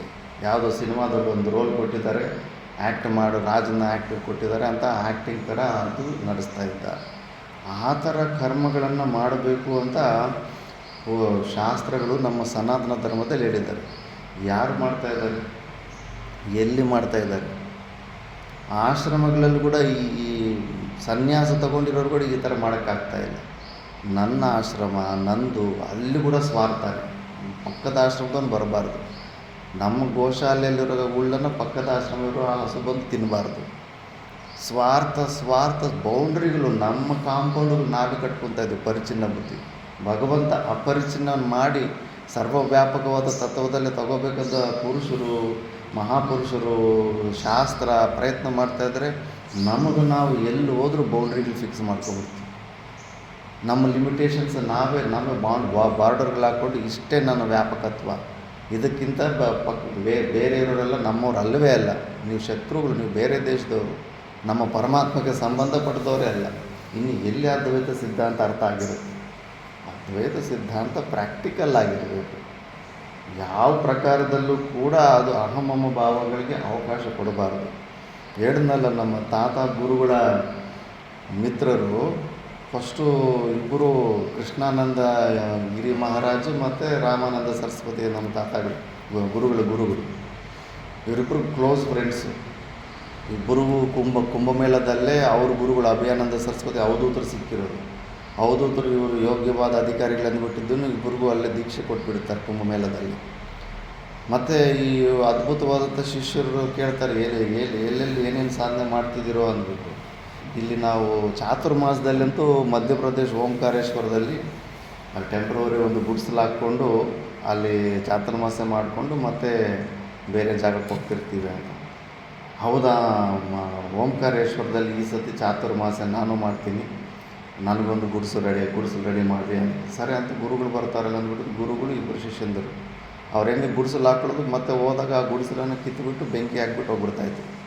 ಮತ್ತೆ ತಿರುಗಿ ಅಲ್ಲಿ ವಾಪಸ್ ಬರಬೇಕನ್ನೋ ಬುದ್ಧಿ ಹುಟ್ಟಬಾರ್ದು ಅಂತ ಗುಡಿಸಲಿಗೆ ಅದು ಟೆಂಪ್ರವರಿ ಗುಡಿಸಲಲ್ಲೇ ನಮ್ಮ ಅಹಂಭಾವ ಮಮಭಾವಗಳು ಬಂದುಬಿಡ್ತಾವೆ ಅಂತ ಹೆದರಿ ಅವ್ರು ಸುಟ್ಟಾಕಿದ್ರೆ, ಇನ್ನು ರೂಮುಗಳು, ಕಾಂಕ್ರೀಟ್ ರೂಮುಗಳು ಇವೆಲ್ಲ ಇಟ್ಕೊಂಡಿದ್ದೀವಿ, ನಮಗಿದ್ರ ಮೇಲೆ ಮೋಹ ಬರೋದಿಲ್ವ? ಮಹಾಮೋಹ ಬಂದುಬಿಟ್ಟಿರುತ್ತೆ. ಸಣ್ಣ ಗುಡಿಸಲೇ ಒಂದು ಹಾಕ್ಕೊಂಡ್ರೆ ಅದು ನನ್ನದು ಅನ್ನೋದು ಭಾವನೆ ಬಂದ್ಬಿಡುತ್ತೆ. ಮತ್ತೆ ಅಲ್ಲಿ ನಾನು ವಾಪಸ್ ಹೋಗಬೇಕು ಅಂತ ಇರುತ್ತೆ. ತುಂಬ ಜಾಗ್ರತೆ ಇರಬೇಕು. ಯಾವತ್ತೋ ಒಂದು ದಿವಸ ಎಲ್ಲವನ್ನು ಒಂದು ಸತಿ ದೂರವಾಗಿ ಪ್ರಾಕ್ಟಿಕಲಾಗಿ ಯಾವುದ್ಯಾವ್ದ್ರ ಆಲಂಬನ ತೆಗೊಂಡಿದ್ದೀನ ಆ ಎಲ್ಲ ಆಲಂಬಗಳನ್ನು ಬಿಟ್ಟು ನನ್ನ ಸ್ಥಿತಿ ಎಂಥದ್ದು ಅನ್ನೋದು ಗಮನದಲ್ಲಿ ಇಟ್ಕೋಬೇಕು. ನಮ್ಮ ಅಂಥ ಮಹಾಪುರುಷರು 13 ಆಶ್ರಮಗಳನ್ನು ಬಿಟ್ಟು ಮತ್ತು 79ನೇ ವಯಸ್ಸಿನಲ್ಲಿ ಪರಿವ್ರಾಜಕ ಜೀವನಕ್ಕೆ ಹೋಗಿದ್ದಾರೆ. ಆವಾಗಲೇ ಗೊತ್ತಾಗುತ್ತಲ್ಲ ನಮ್ಗೆ ನಿಜವಾಗ್ಲೂ ಆ ರೂಮುಗಳ ಮೇಲೆ, ಆಶ್ರಮಗಳ ಮೇಲೆ ಮೋಹ ಇದೆಯೇ ಇಲ್ಲ ಅಂತ. ಅಷ್ಟು ಸೂಕ್ಷ್ಮವಾಗಿರುತ್ತೆ. ಆ ಥರ ಪದ್ಧತಿ ಇತ್ತು. ಇನ್ನು ಗುರುಗಳು ಆ ಸತಿ ಬಂದುಬಿಟ್ಟಿದ್ರು, ನೋಡಿಬಿಟ್ಟಿದ್ದನು. ಅವರು ಮೊದಲೇ ಅವಧೂತರು, ಅವ್ರು ಹೇಳ್ಬಿಟ್ಟಿದ್ದಾರೆ. ಮಾರ್ಕಂಡೇಯ ಋಷಿ ದರ್ಶನ ಕೂಡ ಆಗಿದೆ ಅವರಿಗೆ. 11 ಫೀಟು ಅಜಾನ ಬಾಹರಂತೆ. ಇದು ಸ್ಥಾನ, ಇದು ಸಾಮಾನ್ಯ ಸ್ಥಾನ ಅಲ್ಲಪ್ಪ, ಇದು ಮಾರ್ಕಂಡೇಯ ಋಷಿಯ ತಪೋಸ್ಥಾನ. ಇದು ಇಲ್ಲಿ ಪರಿಕ್ರಮವಾಸಿಗಳಿಗೆ ಸೇವೆನೂ ಸರಿಯಾಗಿ ಆಗ್ತಾ ಇಲ್ಲ. ಈಶ್ವರ ಇಚ್ಛೆ, ಈಶ್ವರ ಸತ್ಯ ಸಂಕಲ್ಪ ಆಗಿದೆ. ಇಲ್ಲಿ ಭಾಷ್ಯಕಾರ ಭಗವಾನರು ಶಂಕರಾಚಾರ್ಯರ ಜ್ಞಾನ ಹೊಂದಿರುವಂಥ ಜಾಗ ಇದು. ಇಲ್ಲಿ ವೇದಾಂತದ ಪರಂಪರೆನೇ ಕಳೆದು ಹೋಗೋ ರೀತಿಯಲ್ಲಿದೆ. ಆದ್ದರಿಂದ ಇಲ್ಲೊಂದು ವೇದಾಂತ ಸ್ವಾಧ್ಯಾಯ ಮತ್ತು ನರ್ಮದ ಪರಿಕ್ರಮ ಮಾಡೋರಿಗೆ ಸೇವೆ ಮಾಡೋದಕ್ಕೆ ಇಲ್ಲೊಂದು ಆಶ್ರಮ ತಯಾರು ಮಾಡಬೇಕು ಅಂತ ಗುರುಗಳಿಗಾಗಿ, ನಮ್ಮ ತಾತ ಗುರುಗಳಿಗೆ ಆಜ್ಞೆ ಕೊಡ್ತಾನೆ. ಇವರು ಮೊದಲೇ ಮಹಾಬೈರಾಗಿಗಳು, ಗೊತ್ತಿದೆ. ಮತ್ತು ಇದು ಕೌಪಿನದ ಮೋಹದಿಂದ ಸಂಸಾರ ಬಂದಿದ್ದ ಕಥೆ ಇದೆ ಅಲ್ಲ, ಪುರಾಣದಲ್ಲೇ ಅದು ಪ್ರಸಿದ್ಧ. ಒಬ್ಬ ಸಾಧು ಹತ್ರ ಏನೂ ಇರೋದಿಲ್ಲ, ಒಂದೇ ಒಂದು ಕೋಪಿನ ಇರುತ್ತೆ, ಒಂದು ಕಟ್ಕೊಡೋದಕ್ಕೆ ಒಂದು ಇಟ್ಕೊಡೋದಕ್ಕೆ. ಆ ಕೋಪಿನ ಹೊರಗಡೆ ಇಡ್ತಾಯಿದ್ರೆ ಒಂದು ಇಲಿ ಬಂದುಬಿಟ್ಟು ಕಚ್ಚಿಬಿಡ್ತಾ ಇರುತ್ತೆ, ರಂಧ್ರ ಮಾಡ್ತಾ ಇರುತ್ತೆ. ಆದರೆ ಈ ಇಲಿಯಿಂದ ನಾನು ಇದು ಮಾಡಬೇಕಂದ್ಬಿಟ್ಟಿದ್ದು ಒಣಗೋಗಿರೋ ಸೊರಕಾಯಿ ಅಂತಾರಲ್ಲ, ಅದ್ರ ಒಳಗಡೆ ಸಣ್ಣ ರಂಧ್ರ ಮಾಡಿ ಅದ್ರ ಒಳಗಡೆ ಬಚ್ಚಿಟ್ಟಿರ್ತಾನೆ. ಅದ್ರ ಒಳಗಡೆ ಬಚ್ಚಿಟ್ಟರು ಕೂಡ ಇಲಿಗಳು ಅದನ್ನು ರಂಧ್ರ ಮಾಡಿಬಿಡ್ತಾ ಇರ್ತಾರೆ. ಸರಿ ಅಂದ್ಬಿಟ್ಟಿದ್ದು ಆ ಇಲಿಯನ್ನು ತಾನು ಹಿಂಸೆ ಮಾಡೋಂಗಿಲ್ಲ. ಸನ್ಯಾಸ ಧರ್ಮದಲ್ಲಿ ಟಪ್ ಅಂತ ಏನು ನಾವು ಇರುವೆಗಳನ್ನ ಟಪ್ ಅಂತ, ಸೊಳ್ಳೆಗಳನ್ನ ಟಪ್ ಅಂತ ಹೊಡಿತೀವಲ್ಲ, ಹಂಗೆ ಹೊಡಿಲೇಬಾರ್ದು, ಓಡಿಸ್ಬೇಕು. ಸಾಧ್ಯವಾದಷ್ಟು ಓಡಿಸೋ ಪ್ರಯತ್ನ ಮಾಡಬೇಕು. ಮಿಕ್ಕಿದವರು ಗೃಹಸ್ಥಾಶ್ರಮದಲ್ಲಿ ಇರ್ತಾರಲ್ಲ, ಅವ್ರಿಗೆ ಅದೇನಿಲ್ಲ. ಅವ್ರ ಸೊಳ್ಳೆ ಅವ್ರನ್ನ ಕಚ್ಚಕ್ಕೆ ಬಂದರೆ ಅವ್ರ ಸೊಳ್ಳೆನ ಸಾಯಿಸ್ಬೋದು.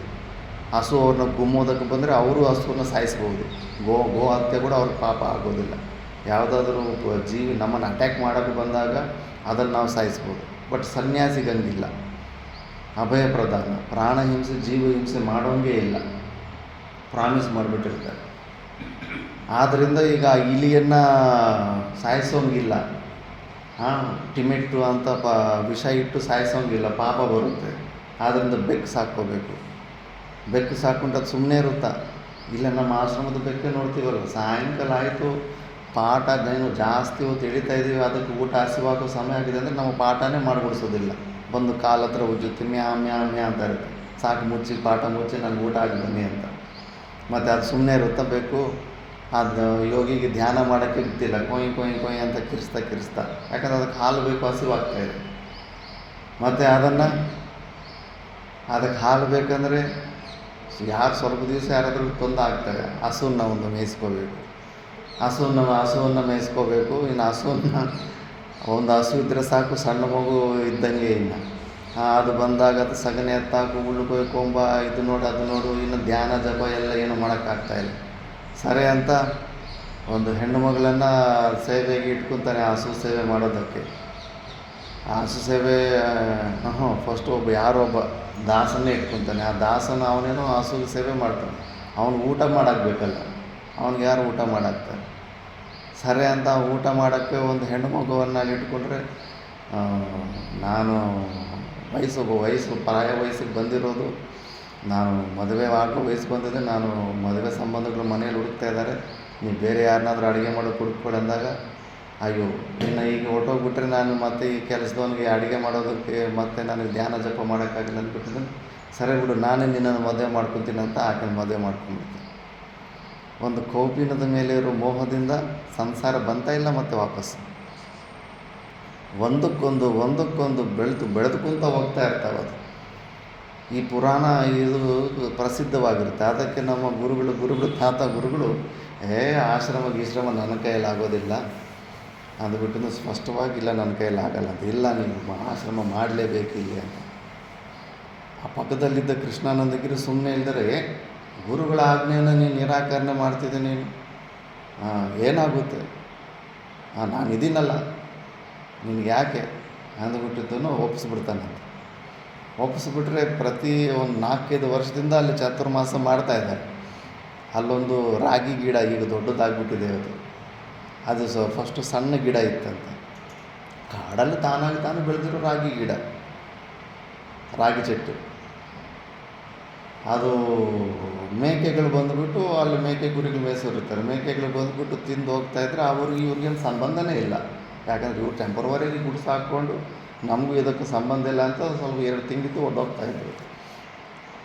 ಮತ್ತು ಈಗ ಅದೇ ಪ್ಲೇಸಲ್ಲಿ ಆಶ್ರಮ, ನಮ್ಮದು ಆಶ್ರಮ ಅಂದ್ಬಿಟ್ಟು ಕಟ್ಟಿಗೆಗಳಲ್ಲಿ ಸ್ವಲ್ಪ ಕಾಂಪೌಂಡ್ ಹಾಕ್ಕೊಂಡವ್ರೆ. ಆ ಮೇಕೆ ಬಂದು ಆ ರಾಗಿ ಗಿಡದ ಎಳೆ ತಿನ್ನಕ್ಕೆ ಬರ್ತಾಯಿದ್ರೆ ಓಡಿಸೋದಕ್ಕೆ ಸ್ಟಾರ್ಟ್ ಮಾಡ್ತಾನೆ. ಹಾಗೆ ನಮ್ಮ ತಾತ ಗುರುಗಳು ನೋಡೋದು ನಗ್ತಾಯಿದ್ರು ದೂರದಿಂದ. ಮೊದಲನೇ ದಿವಸ ಓಡಿಸಿದ್ದಾನೆ. ಎಷ್ಟು ಓಡಿಸಿದ್ರೆ ಏನು, ಸ್ವಲ್ಪ ಓಡಿಸಿದ್ಮೇಲೆ ಮತ್ತೆ ತಿರುಗಿ ಅಲ್ಲೇ ಬಂದುಬಿಡ್ತಾ ಇರುತ್ತೆ. ಓಡಿಸಿ ಒಂದು 2-3 ದಿವಸ ಓಡಿಸಿ ಸಾಕಾಗ್ಬಿಟ್ಟಿದೆ. 3ನೇ ದಿವಸ 4ನೇ ದಿವಸ ಕಟ್ಟಿಗೆ ತಗೊಂಡು ಡಬ ಅಂತ ಹೊಡೆದ್ಬಿಟ್ಟಂತೆ ಆ ಮೇಕೆ. ನಮ್ಮ ತಾತ ಗುರು ಜೋರಾಗಿ ನಗ್ಬಿಟ್ರಂತೆ. ಏನಂತೀಯಪ್ಪ, ಆಶ್ರಮ ಇಷ್ಟು 4-5 ವರ್ಷದಿಂದ ಬರ್ತಾಯಿದ್ವಿ, ಆ ಮೇಕೆ ಆ ರಾಗಿ ಗಿಡದ ಎಳೆ ತಿಂತಾಯಿತ್ತು, ನಮಗೂ ಅದಕ್ಕೆ ಸಂಬಂಧ ಇಲ್ಲ. ಇವತ್ತಿದು ನಮ್ಮದು ಆಶ್ರಮ ಅಂದಮೇಲೆ ಇಲ್ಲಿ ಅಹಂ ಭಾವಗಳು ಬಂದುಬಿಟ್ಟಿದೆ. ಪಾಪದ ಕೆಲಸ ಮಾಡಿಸ್ತಾ ಇಲ್ಲ, ಆ ಜೀವಿಗೆ ಹಿಂಸೆ ಮಾಡ್ತಾ ಇಲ್ಲ ನೀನು. ಇಷ್ಟು ಸೂಕ್ಷ್ಮವಾಗಿರುತ್ತೆ ಅಹಮಮ ಭಾವಗಳು, ಅಷ್ಟು ಭಯಂಕರವಾಗಿರ್ತವೆ. ಆದ್ದರಿಂದ ನಾವೀಗ ಅಹಂ ಕರ್ತ ನ ಕರ್ಮಫಲೆ ಸ್ಪೃಹ ಅಂತ ಇದಾದ್ದರಿಂದ ಅಹಮಮ ಭಾವಗಳು ಆಶ್ರಮದಲ್ಲಿ ಸನ್ಯಾಸಗಳು ತಗೊಂಡ ಮೇಲೆ ಕೂಡ 100 ಪಾಲು ಬಂದುಬಿಟ್ಟಿರ್ತವೆ. ಇಲ್ಲ ಅಂತ ಚೆಕ್ ಮಾಡ್ಕೊಳ್ಳೋದಕ್ಕೆ ಸಾಕ್ರೆಟಿಸ್ ಹೆಂಗೆ ವಿಂಡೋ ಶಾಪಿಂಗ್ ಮಾಡ್ತಿದ್ನೋ, ಎಷ್ಟೋ ಗುರುಗಳು ಪರಿವ್ರಾಜಕ ಜೀವನವನ್ನು ಯಾಕೆ ತಗೊತಾ ಇದ್ರು ಅಂದರೆ ಈ ಥರದ್ದೊಂದು ಅಹಮಮ ಭಾವಗಳನ್ನು ಪ್ರಾಕ್ಟಿಕಲ್ಲಾಗಿ ಚೆಕ್ ಮಾಡ್ಕೊಳ್ಳೋದು. ಯಾರಿಗೇ ಆಗಲಿ ಒಂದು ದೊಡ್ಡ ಸಾಮ್ರಾಜ್ಯನ ತಯಾರು ಮಾಡಿದ ಮೇಲೆ ಅದರ ಮೇಲೆ ವಿಪರೀತವಾದ ಮೋಹ ಬಂದುಬಿಟ್ಟಿರುತ್ತೆ. ಅದನ್ನು ಬಿಟ್ಟು ಹೋಗೋದಕ್ಕೆ ಅವ್ರಿಗೆ ಮನಸ್ಸೇ ಬರೋದಿಲ್ಲ. ಪ್ಲ್ಯಾನ್ಗಳು, ಮನೋರಾಜ್ಯಗಳು ಅದ್ರ ಬಗ್ಗೆನೇ ಆಗ್ತಾ ಇರ್ತವೆ. ಆದ್ದರಿಂದ ಅವರು ಆ ಥರ ಜೀವನವನ್ನು ಚೆಕ್ ಮಾಡ್ಕೊತಾ ಇದ್ರು. ಈಗ ಪರಮಾತ್ಮನು ಹೇಳ್ತಾನೆ, ಪೂರ್ವದಲ್ಲೆಲ್ಲ ಅಂದರೆ ದ್ವಾಪರ ಯುಗದಲ್ಲಿ ಅಂತಿಮದಲ್ಲಿ ಈ ಉಪದೇಶ ಮಾಡ್ತಾ ಇರೋದು ಆಗಿನ ಸಮಯದಲ್ಲೇ ಲುಪ್ತ ಆಗಿಬಿಟ್ಟಿದೆ. ಹೆಂಗೆ ಕರ್ಮಗಳು ಹೆಂಗೆ ಮಾಡಬೇಕು ಅನ್ನೋ ವಿಧಾನ ಲುಪ್ತ ಆಗಿಬಿಟ್ಟಿದೆ. ಮಹಾಭಾರತದ ಸಮಯದಲ್ಲಿ ಎಲ್ಲರೂ ಸ್ವಾರ್ಥದಿಂದ ಮಾಡ್ತಾ ಇದ್ದಾರೆ. ಪ್ರತಿಯೊಬ್ಬನು ಮನೇಲಿ ಗೊತ್ತೇ ಇಲ್ಲ, ಇನ್ಫಾರ್ಮೇಷನ್ನೇ ಇಲ್ಲ ಹೆಂಗೆ ಮಾಡಬೇಕು ಕರ್ಮಗಳಂತ. ಮತ್ತು ಮಾಡಬೇಕಾದ ಪರಿಶ್ರಮಗಳು ಅಷ್ಟೇ ಮಾಡ್ತಾ ಇರಬೇಕು. ಆದರೂ ಕೂಡ ಕೇವಲ ಅಹಮಮ ಭಾವಗಳನ್ನು ನಾವು ತೆಗೆದುಬಿಟ್ಟು, ಇನ್ನೂ ಕೂಚು ಪಿಲ್ಲಲ್ಲಿ ತೊಗೊಂಡ್ರೆ ಕೂತ್ಕೋ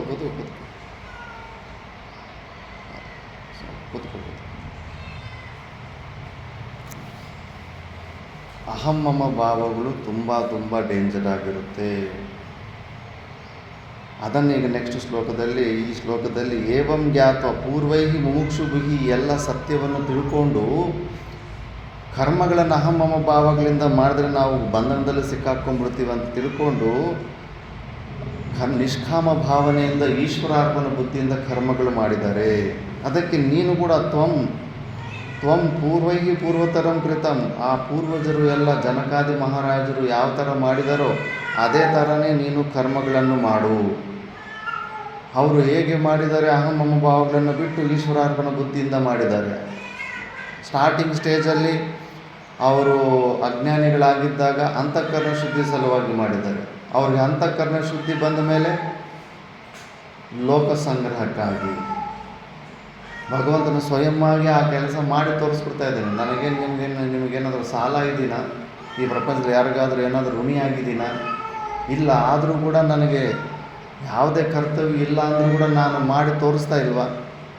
ಮತ್ತು ನೀವು ಕೂಡ ನನ್ನ ಥರನೇ ರೆಸ್ಪಾನ್ಸಿಬಿಲಿಟಿ ತಗೊಂಡು ನಿಮಗೆ ಜ್ಞಾನ ಆಗಿದ್ದರೂ ಕೂಡ ಲೋಕ ಸಂಗ್ರಹವನ್ನು ದೃಷ್ಟಿಯಲ್ಲಿ ಇಟ್ಟುಕೊಂಡು ಸ್ವಲ್ಪ ಅವಿದ್ಯೆಯಲ್ಲಿ ಇರೋ ತನಕ ಒಳ್ಳೆ ಕೆಲಸಗಳನ್ನು ಮಾಡ್ಬೋದಲ್ಲ.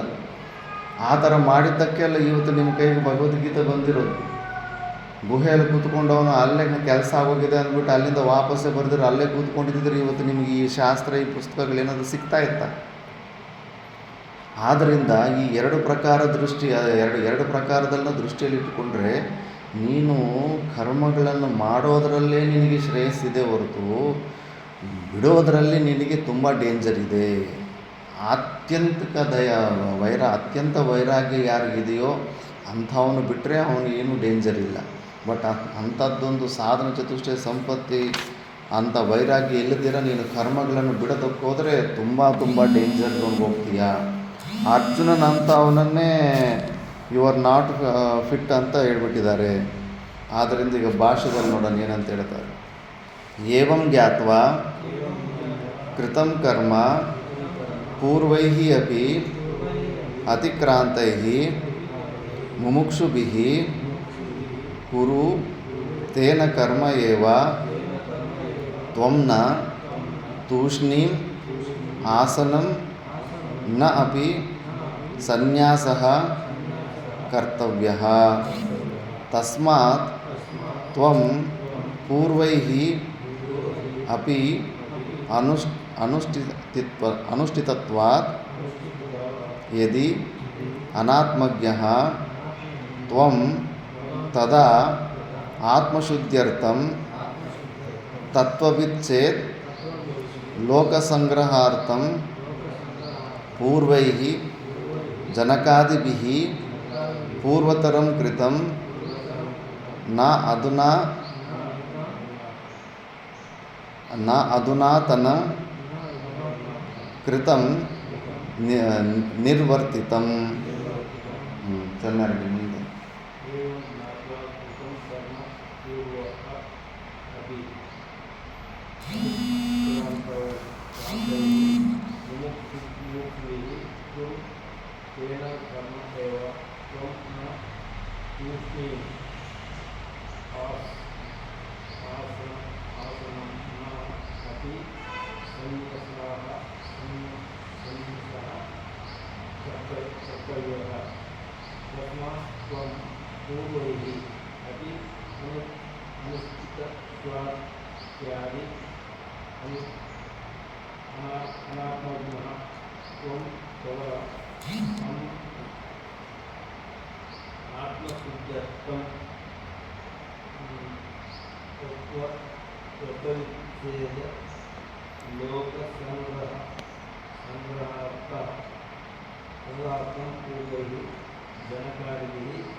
ಏವಂ ಜ್ಞಾತ್ವಾ, ಈ ಪ್ರಕಾರದಲ್ಲಿ ತಿಳ್ಕೊಂಡು ಯಾವ ಥರ ಕೃತಂ ಕರ್ಮ ಪೂರ್ವೈಹಿ ಅಪಿ, ಪೂರ್ವದಲ್ಲಿ ಏನು ಜನಕಾದಿ ಮಹರ್ಷಿಗಳು ಏನೆಲ್ಲ ಆಚರಣೆ ಮಾಡಿ ತೋರಿಸ್ಕೊಟ್ಟಿದ್ದಾರೋ ಅಂಥದ್ದು. ಅತಿಕ್ರಾಂತೈಹಿ ಮುಮುಕ್ಷುಭಿಃ ಕುರು ತೇನ ಕರ್ಮ ಏವ ತ್ವಂ ನ ತೂಷ್ಣೀಂ ಆಸನಂ ನ ಅಪಿ ಸನ್ಯಾಸಃ ಕರ್ತವ್ಯಃ.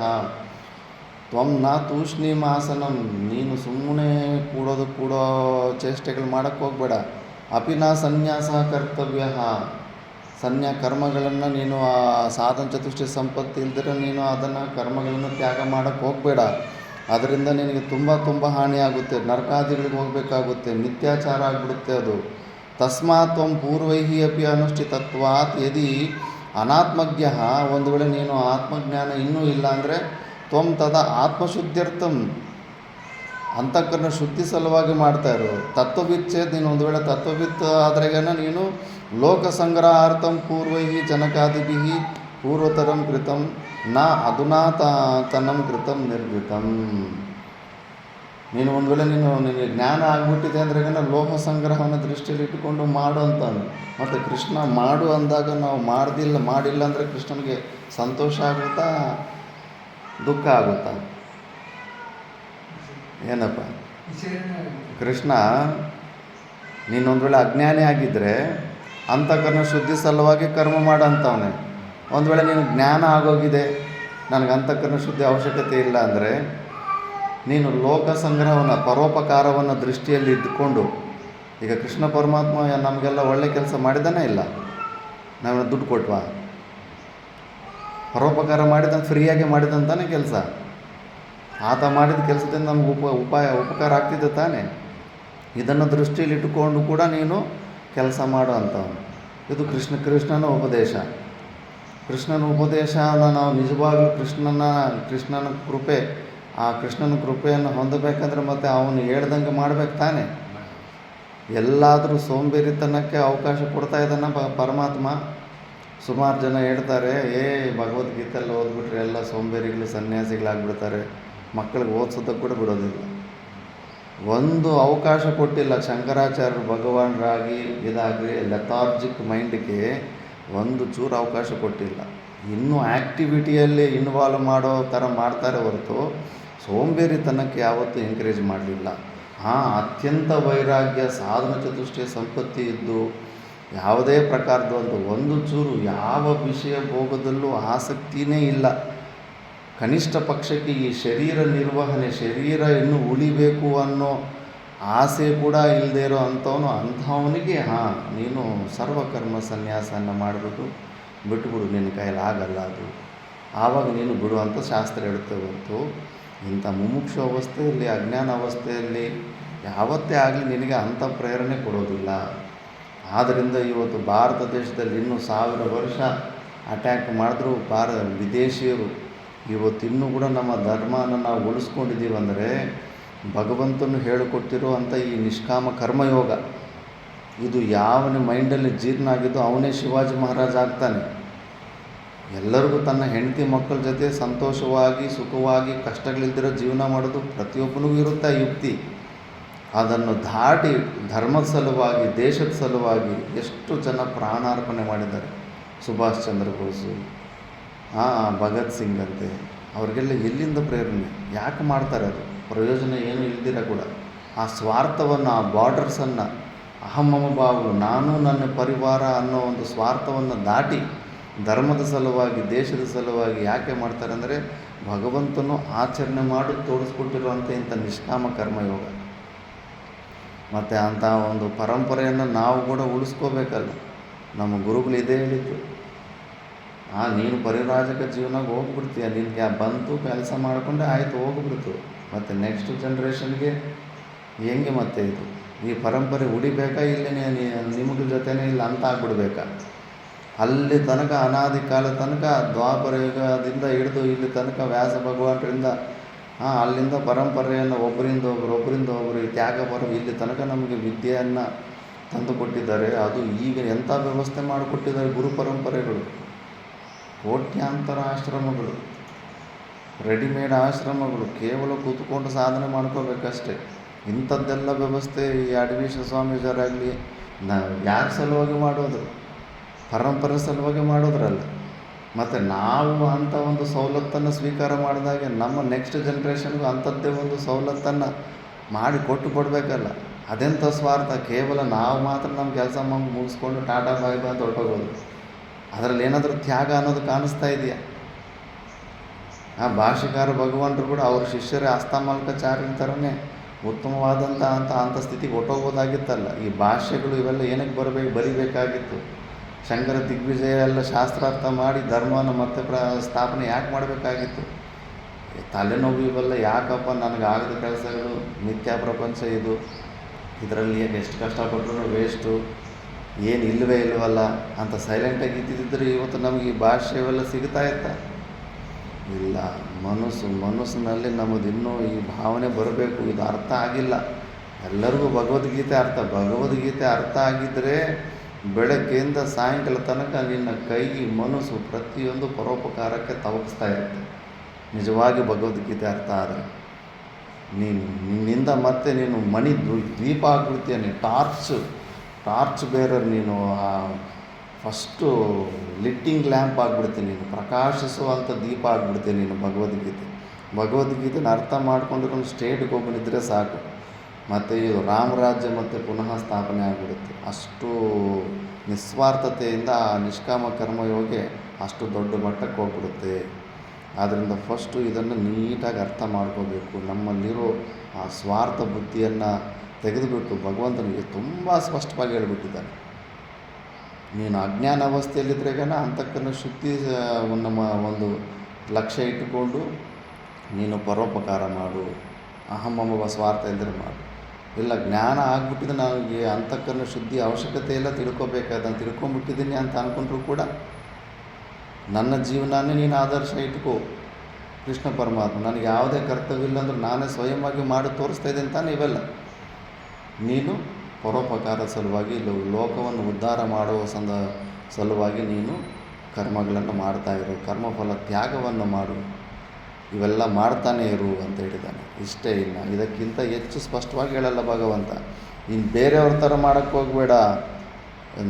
ಅದನ್ನಾತಂದರೆ ಈಗ ಏನು ಕರ್ಮಗಳು ಮಾಡ್ತಾರೆ ಸ್ವಾರ್ಥದಿಂದ, ಕೃತಂ ನಿರ್ವರ್ತಿತಂ, ಈ ಸ್ವಾರ್ಥ ಜನಗಳು ಮಾಡ್ದಂಗೆ ಇಂಥ ಸ್ವಾರ್ಥವಾದಂಥ ಕೆಲಸವನ್ನು ನೀನು ಮಾಡೋಕ್ಕೆ ಹೋಗಬೇಡ. ಸ್ವಾರ್ಥಕ್ಕೆ ಒಂದು ಚೂರು ಅವಕಾಶ ಕೊಡಲೇಬಾರ್ದು. ನಮ್ಮವರು ನಿಮ್ಮವರು, ನಂದು ನಿಂದು ಆ ಭಾವನೆ ಜೋಗಲ್ಲ, ಒಂದು ಥಾಟ್ ಪ್ರಾಸೆಸ್ಸಲ್ಲಿ ಮನಸ್ಸಿನಲ್ಲಿ ಕೂಡ ನಾವು ತರಿಸ್ಕೋಬಾರ್ದು. ಮತ್ತು ನೆಕ್ಸ್ಟದು ಪ್ರಶ್ನೆ ರೂಪದಲ್ಲಿ ಈ ಕರ್ಮದ ಬಗ್ಗೆ ಎಲ್ಲರಿಗೂ ಅರ್ಥ ಆಗೋಗ್ಬಿಟ್ಟಿದೆ ಅಂದ್ಕೊಂಡಿರ್ತಾರೆ. ಅದು ಅಷ್ಟು ಈಸಿ ಅಲ್ಲ ಅಂತ ಹೇಳ್ತಾನೆ. ತತ್ರ ಕರ್ಮ ಚೇತ್ ಕರ್ತವ್ಯಂ ತ್ವದ್ವಚನಾದೇವ ಕರೋಮಿ ಅಹಂ ಕಿಂ ವಿಶೇಷಿತೇನ ಪೂರ್ವತರಂ ಕೃತಂ ಇತಿ ಉಚ್ಯತೆ ಯಸ್ಮಾದ್ ಮಹದ್ ವೈಷಮ್ಯಂ ಕರ್ಮಣಿ ಕಥಂ. ಅಲ್ಲಪ್ಪ, ನಾನು ನಿನಗೆ ಆಲ್ರೆಡಿ ಸರೆಂಡರ್ ಆಗಿಬಿಟ್ಟಿದ್ದೀನಿ, ನೀನು ಹಿಂಗೆ ಮಾಡು ಅಂತ ಹೇಳಿಬಿಟ್ರೆ ನಾನು ಮಾಡಿಬಿಡ್ತೀನಿ. ಪೂರ್ವತರಂ ಅಂತ ಅವ್ರನ್ನ ಎಕ್ಸಾಂಪಲ್ ಯಾಕೆ ಕೊಡ್ತಾಯಿದ್ದೀನಿ ನೀನು? ಉಚ್ಯತೆ ಯಸ್ಮಾದ್ ಮಹದ್ ವೈಷಮ್ಯಂ ಕರ್ಮಣಿ ಕಥಂ. ಕರ್ಮದಲ್ಲಿ ವಿಷಮತೆ ಏನಿರುತ್ತೆ ಅಂದರೆ, ಇಲ್ಲಪ್ಪ ಎಕ್ಸಾಂಪಲ್ಸ್ ಕೊಡ್ದಿರ ಎಕ್ಸ್ಪ್ಲೇನ್ ಮಾಡೋಕ್ಕೆ ಹೋದರೆ ಇದು ಅರ್ಥ ಆಗೋದಿಲ್ಲ. ಅದಕ್ಕೆ ನೆಕ್ಸ್ಟ್ ಶ್ಲೋಕದಲ್ಲಿ ಹೇಳ್ತಾನೆ, ಕಿಂ ಕರ್ಮ ಕಿಮಕರ್ಮೇತಿ ಕವಯೋಪ್ಯತ್ರ ಮೋಹಿತಾಃ ತತ್ತೇ ಕರ್ಮ ಪ್ರವಕ್ಷ್ಯಾಮಿ ಯಜ್ಞಾತ್ವಾ ಮೋಕ್ಷಸೆ ಶುಭಾತ್. ಕಿಂ ಕರ್ಮ ಕಿಮಕರ್ಮೇತಿ ಕವಯೋಪ್ಯತ್ರ ಮೋಹಿತಾಃ ತತ್ತೇ ಕರ್ಮ ಪ್ರವಕ್ಷ್ಯಾಮಿ ಯಜ್ಞಾತ್ವಾ ಮೋಕ್ಷಸೆ ಶುಭಾತ್.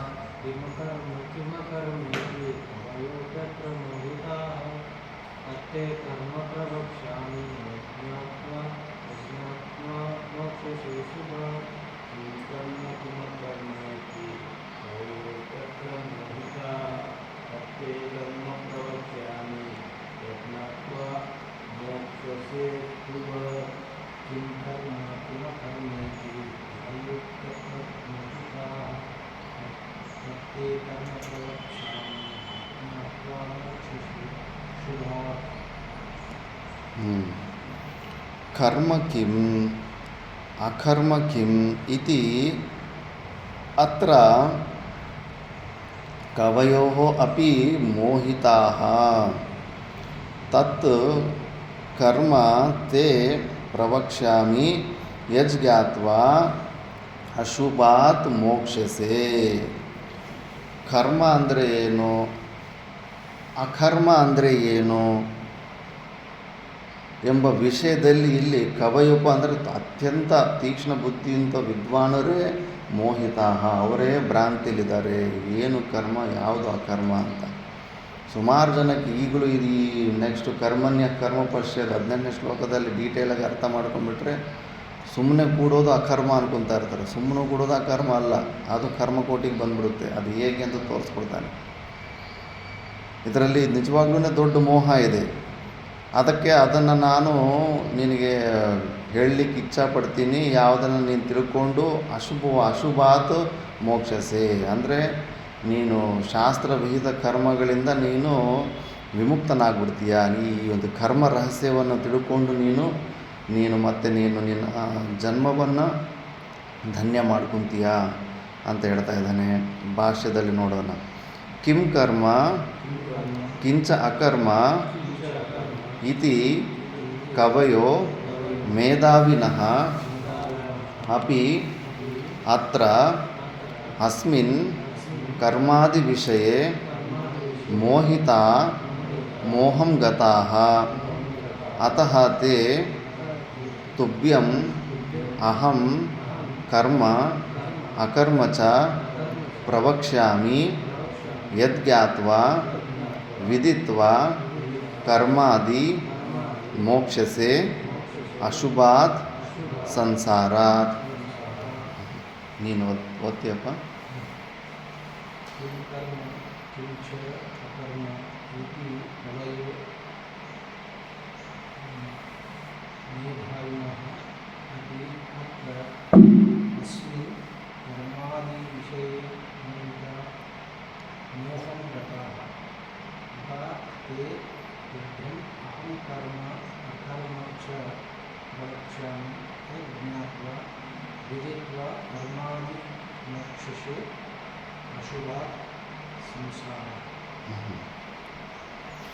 ಶ್ಲೋಕದಲ್ಲೇ ಸ್ಪಷ್ಟವಾಗಿತ್ತು. ಅದನ್ನೇ ಕಿಂ ಕರ್ಮ ಕಿಂಚ ಅಕರ್ಮ ಇತಿ ಕವಯೋ ಅಂದರೆ ಮೇಧಾವಿನಃ ಅಪಿ ಅತ್ರ ಅಸ್ಮಿನ್ ಕರ್ಮಾದಿ ವಿಷಯ, ಈ ಕರ್ಮದ ವಿಷಯದಲ್ಲಿ ಮೋಹಿತ ಅಂದರೆ ಮೋಹಂ ಗತಃ ಅಂದರೆ ಭ್ರಾಂತರಾಗಿದ್ದಾರೆ. ಅತಃ ತೇ ತುಭ್ಯಂ, ಅದಕ್ಕೆ ನಾನು ನಿನಗೆ ಅಹಂ ಕರ್ಮ ಅಕರ್ಮ ಚ ಪ್ರವಕ್ಷ್ಯಾಮಿ, ಕರ್ಮ ಅಂದರೆ ಏನು ಅಕರ್ಮ ಅಂದರೆ ಏನು ಅಂತ ನಿನಗೆ ಸ್ಪಷ್ಟವಾಗಿ ಹೇಳಲಿಕ್ಕೆ ಇಚ್ಛೆ ಪಡ್ತೀನಿ. ಯದ್ಜ್ಞಾತ್ವ, ಯಾವುದನ್ನು ನೀನು ತಿಳ್ಕೊಂಡು ಕರ್ಮಾದಿ ಮೋಕ್ಷಸೆ, ಕರ್ಮಾದಿಗಳಿಂದ ಮೋಕ್ಷ ಅಂದರೆ ಅಶುಭಾತ್ ಅಂದರೆ ಸಂಸಾರಾತಿ, ಸಂಸಾರದಿಂದ ನೀನು ಮುಕ್ತನಾಗ್ಬಿಡ್ತೀಯಾ. ಕರ್ಮವನ್ನು ಮುಳ್ಳಿಂದನೇ ತೆಗೆದು ಹೊರಗಡೆ ಬರಬೇಕು. ಕರ್ಮದಿಂದ ಹೊರಗಡೆ ಬರಬೇಕಂದ್ರೆ ಈ ಟೆಕ್ನಿಕ್, ಈ ರಹಸ್ಯ ಗೊತ್ತಿರಬೇಕು. ಇದು ಗೊತ್ತಿರೋರೇ ಅದರಿಂದ ಹೊರಗಡೆ ಬರೋದಕ್ಕಾಗುತ್ತೆ. ಅದನ್ನೇ ಇನ್ನು ನೆಕ್ಸ್ಟು ಶ್ಲೋಕದಿಂದ ಹೇಳೋಕ್ಕೆ ಪ್ರಾರಂಭ ಮಾಡ್ತಾನೆ. ನಚ ಏತತ್ತು ತ್ವಯಾ ಮಂತವ್ಯಂ ಕರ್ಮನಾಮ ದೇಹಾದಿಚೇಷ್ಟಾ ಲೋಕಪ್ರಸಿದ್ಧಂ ಅಕರ್ಮ ತದಕ್ರಿಯಾ ತೂಷ್ಣೀಂ ಆಸನಂ ಕಿಂ ತತ್ರ ಬೋದ್ಧವ್ಯಮಿತಿ. ಭಾಷೆದಲ್ಲಿ ನಚ ಏತದ್ದು ತ್ವಯಾ ಮಂತವ್ಯಂ, ಈ ಥರ ನೀನು ಅನ್ಕೋಬೇಡ. ಯಾವ ಥರ? ಕರ್ಮನಾಮ ದೇಹಾದಿಚೇಷ್ಟ, ಈ ಶರೀರ ಕೈ ಕಾಲು ಆಡಿಸೋದು ಇದೆಲ್ಲ ಕರ್ಮ ಅನ್ಕೋಬೇಡ. ಎಲ್ಲರಿಗೂ ಅದೇ ಭ್ರಾಂತಿ ಇದೆ. ಕೈ ಕಾಲು ಆಡಿಸೋದು ಇದೆಲ್ಲ ಕರ್ಮ ಆದರೆ ಮತ್ತು ಉಸಿರಾಡೋದು ಕೂಡ ಕರ್ಮನೇ ಆಗೋಗುತ್ತಲ್ಲ, ಉಚ್ಛ್ವಾಸ ನಿಶ್ವಾಸ. ಮತ್ತು ಸರ್ವಕರ್ಮ ಸನ್ಯಾಸ ಅಂದರೆ ಉಸಿರಾಡೋದು ನಿಲ್ಲಿಸ್ಬಿಡು ಅಂತ ಅರ್ಥನ? ಏನಪ್ಪ ಸುವಿಚಾರ ಅಂದರೆ ಸನ್ಯಾಸ ತಗೊಳಗೇನು ಉಸಿರಾಡೋದು ನಿಲ್ಲಿಸ್ಬಿಡು ಅಂತ ಹೇಳ್ತಾರೆ. ಸರ್ವಕರ್ಮ ಸನ್ಯಾಸ ಉಸಿರಾಡ್ತಾನೆ ಇರ್ತೀವಲ್ಲ. ಮತ್ತು ಕೈ ಕಾಲುಗಳು ಆಡಿಸೋದು ಕರ್ಮ ಅಲ್ಲ, ಅದು ಚೇಷ್ಟ. ಕರ್ಮ ಅಂದರೆ ಏನು? ಸ್ವವರ್ಣಾಶ್ರಮ ಧರ್ಮಶಾಸ್ತ್ರ ವಿಹಿತವಾದಂಥದ್ದನ್ನೇ ಕರ್ಮ ಅಂತಾರೆ. ಕೈ ಕಾಲ ಆಡಿಸೋದು ಇದೆಲ್ಲ ಕೂಡ ಕರ್ಮಕೋಟಿಗೆ ಬರೋದಿಲ್ಲ. ಆದ್ದರಿಂದ ಆಶ್ರಮದಲ್ಲಿ ಕೂಡ ಅಷ್ಟೇ, ನೀವು ಕರ್ಮ ಮಾಡೋದಿಲ್ಲ, ಇಲ್ಲಿ ಸೇವೆ ಮಾಡ್ತೀನಿ. ಕರ್ಮ ಶಬ್ದನ ಬಳಸೋಕ್ಕೆ ಶಿಖಾಸೂತ್ರ ತೆಗೆದ ಮೇಲೆ ಕರ್ಮಕ್ಕೆ ಅಧಿಕಾರ ಇರೋದೇ ಇಲ್ಲ ಯಾರಿಗೂ. ಆಶ್ರಮದಲ್ಲಿ ನೀನು ಏನು ಮಾಡ್ತಾಯಿದ್ರೂ ಅದು ಸೇವೆ ಕ್ಯಾಟಗರಿಗೆ ಬರುತ್ತೆ, ಗುರು ಸೇವೆ ಕ್ಯಾಟಗರಿಗೆ ಬರುತ್ತೆ ಅಷ್ಟೇ ಹೊರತು ಲೋಕದಲ್ಲಿ ದೇಹಾದಿಚೇಷ್ಟ ಲೋಕ ಪ್ರಸಿದ್ಧ. ಕೈ ಕಾಲುಗಳನ್ನು ಆಡಿಸೋದೇನು ಇದನ್ನೇ ಕರ್ಮ ಅಂತ ಅನ್ಕೊಂಡ್ಬಿಟ್ಟಿದ್ದಾರೆ. ಅಕರ್ಮ ತದಕ್ರಿಯ ತೂಷ್ಣೀಂ ಆಸನಂ ಕಿಂ ತತ್ರ ಬೋದ್ಧವ್ಯಂ. ಮತ್ತು ಅಕರ್ಮ ಅಂದರೆ ತದಕ್ರಿಯ, ಸುಮ್ಮನಿರೋದು.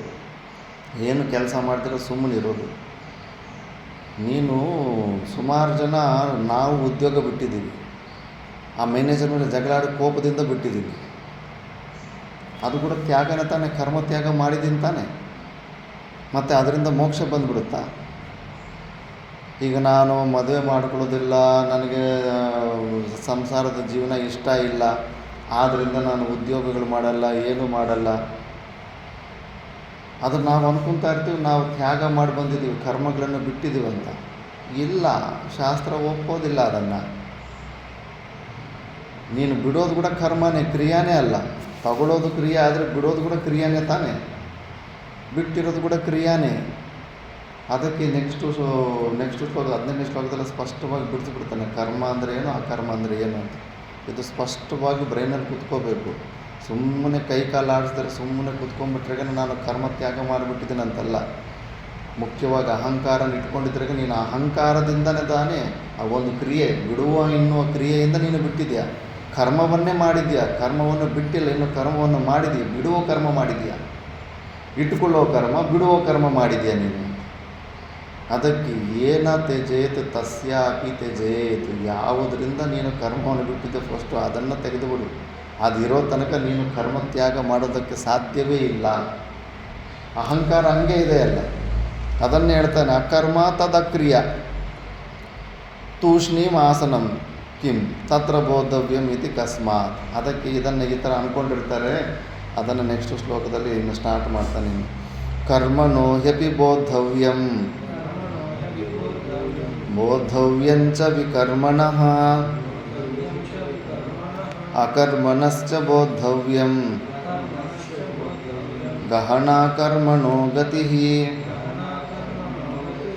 ಕರ್ಮಣೋ ಹ್ಯಪಿ ಬೋದ್ಧವ್ಯಂ ಬೋದ್ಧವ್ಯಂಚ ವಿಕರ್ಮಣಃ ಅಕರ್ಮಣಶ್ಚ ಬೋದ್ಧವ್ಯಂ ಗಹನಾ ಕರ್ಮಣೋ ಗತಿಃ.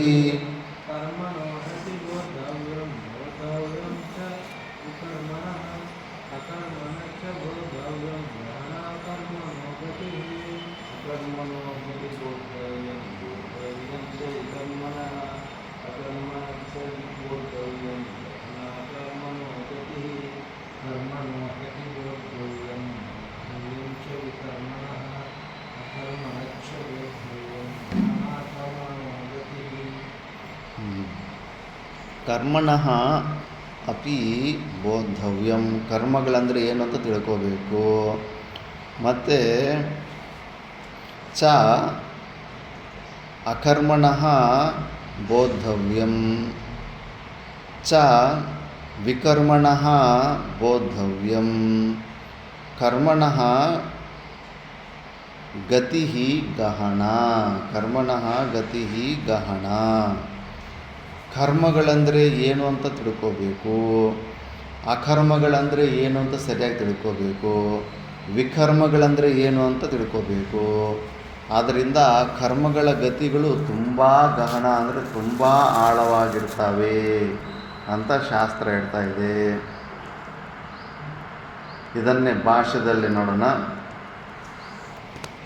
ಕರ್ಮಣಃ ಶಾಸ್ತ್ರವಿಹಿತಸ್ಯ ಹಿ ಯಸ್ಮಾತ್ ಅಪಿ ಅಸ್ತಿ ಬೋದ್ಧವ್ಯಂ ಬೋದ್ಧವ್ಯಂಚ ಅಸ್ತಿ ಏವ ವಿಕರ್ಮಣಃ ಪ್ರತಿಷಿದ್ಧಸ್ಯ ಅಕರ್ಮಣಃ ಚ ತೂಷ್ಣೀಂ ಭಾವಸ್ಯ ಬೋದ್ಧವ್ಯಂ ಅಸ್ತಿ ಇತಿ ತ್ರಿಷು ಅಪಿ ಅಧ್ಯಾಹಾರಃ ಕರ್ತವ್ಯಃ. ಯಸ್ಮಾತ್ ಗಹನಾ ವಿಷಮ ದುರ್ಜ್ಞಾನ ಕರ್ಮಣಃ ಇತಿ. ಉಪಲಕ್ಷಣಾರ್ಥಂ ಕರ್ಮಾದೀನಾಂ ಕರ್ಮಾಕರ್ಮ ವಿಕರ್ಮಾಣಾಂ ಗತಿಃ ಯಾತ್ಯಾತ್ಮ್ಯಂ ತತ್ವಂ ಇತ್ಯರ್ಥಃ.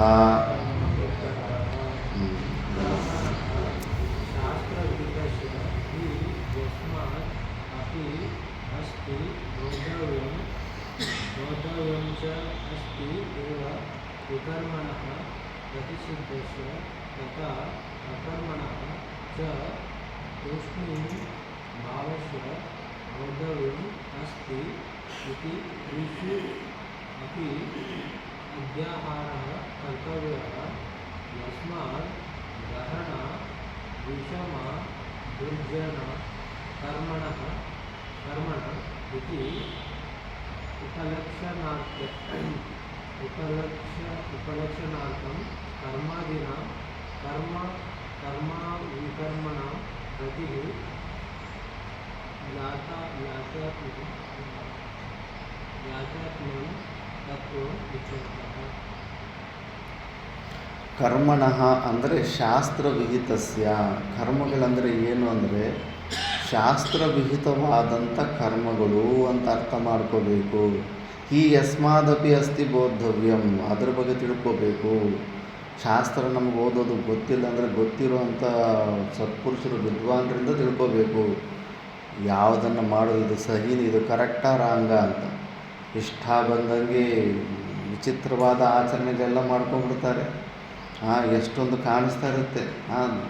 ದೇವಿ ಮುಂದೆ ದೇವಿ ಹೆಸರಲ್ಲಿ ಬಲಿಗಿಲೆಲ್ಲ ಕೊಡ್ತಾ ಇದ್ದಾರೆ. ಅದು ಯಾರು ಹೇಳಿದ್ರು, ಶಾಸ್ತ್ರ ಏನಾದರೂ ಹೇಳ್ತಾ ಅಂದರೆ ಇಲ್ಲ, ಶಾಸ್ತ್ರ ಗೀಸ್ತ್ರ ಏನಿಲ್ಲ, ನಮ್ಮ ತಾತ ಮುತ್ತಾತರಿಂದ ಮಾಡ್ಕೊಂಡು ಬಂದಿದ್ದಾರೆ, ನಾವು ಮಾಡ್ತೀವಿ. ಇಲ್ಲ, ಹಂಗೆ ಮಾಡಬಾರ್ದು. ಶಾಸ್ತ್ರ ಅಂತ ತಿಳ್ಕೋಬೇಕು. ದೇವಿ ಯಾವತ್ತೂ ಕೂಡ ಒಂದು ಮೂಗ ಜೀವಿಯ ಬಲಿ ಕೊಡೋದಿಲ್ಲ. ನಿನ್ನಲ್ಲಿರೋ ಪಶುವಂಥ ಗುಣಗಳನ್ನು ಕೊಟ್ಟು ದೇವಿಗೆ ಅರ್ಪಣೆ ಮಾಡಬೇಕು. ರಾಕ್ಷಸ ಗುಣಗಳು, ಪಶುಗಳ ಗುಣ ಏನು? ಆಹಾರ ನಿದ್ರೆ ಭಯಮೈಥುನಂಚ ಸಮಾನಮೇತ ಪಶುಭಿರ್ನರಾಣ.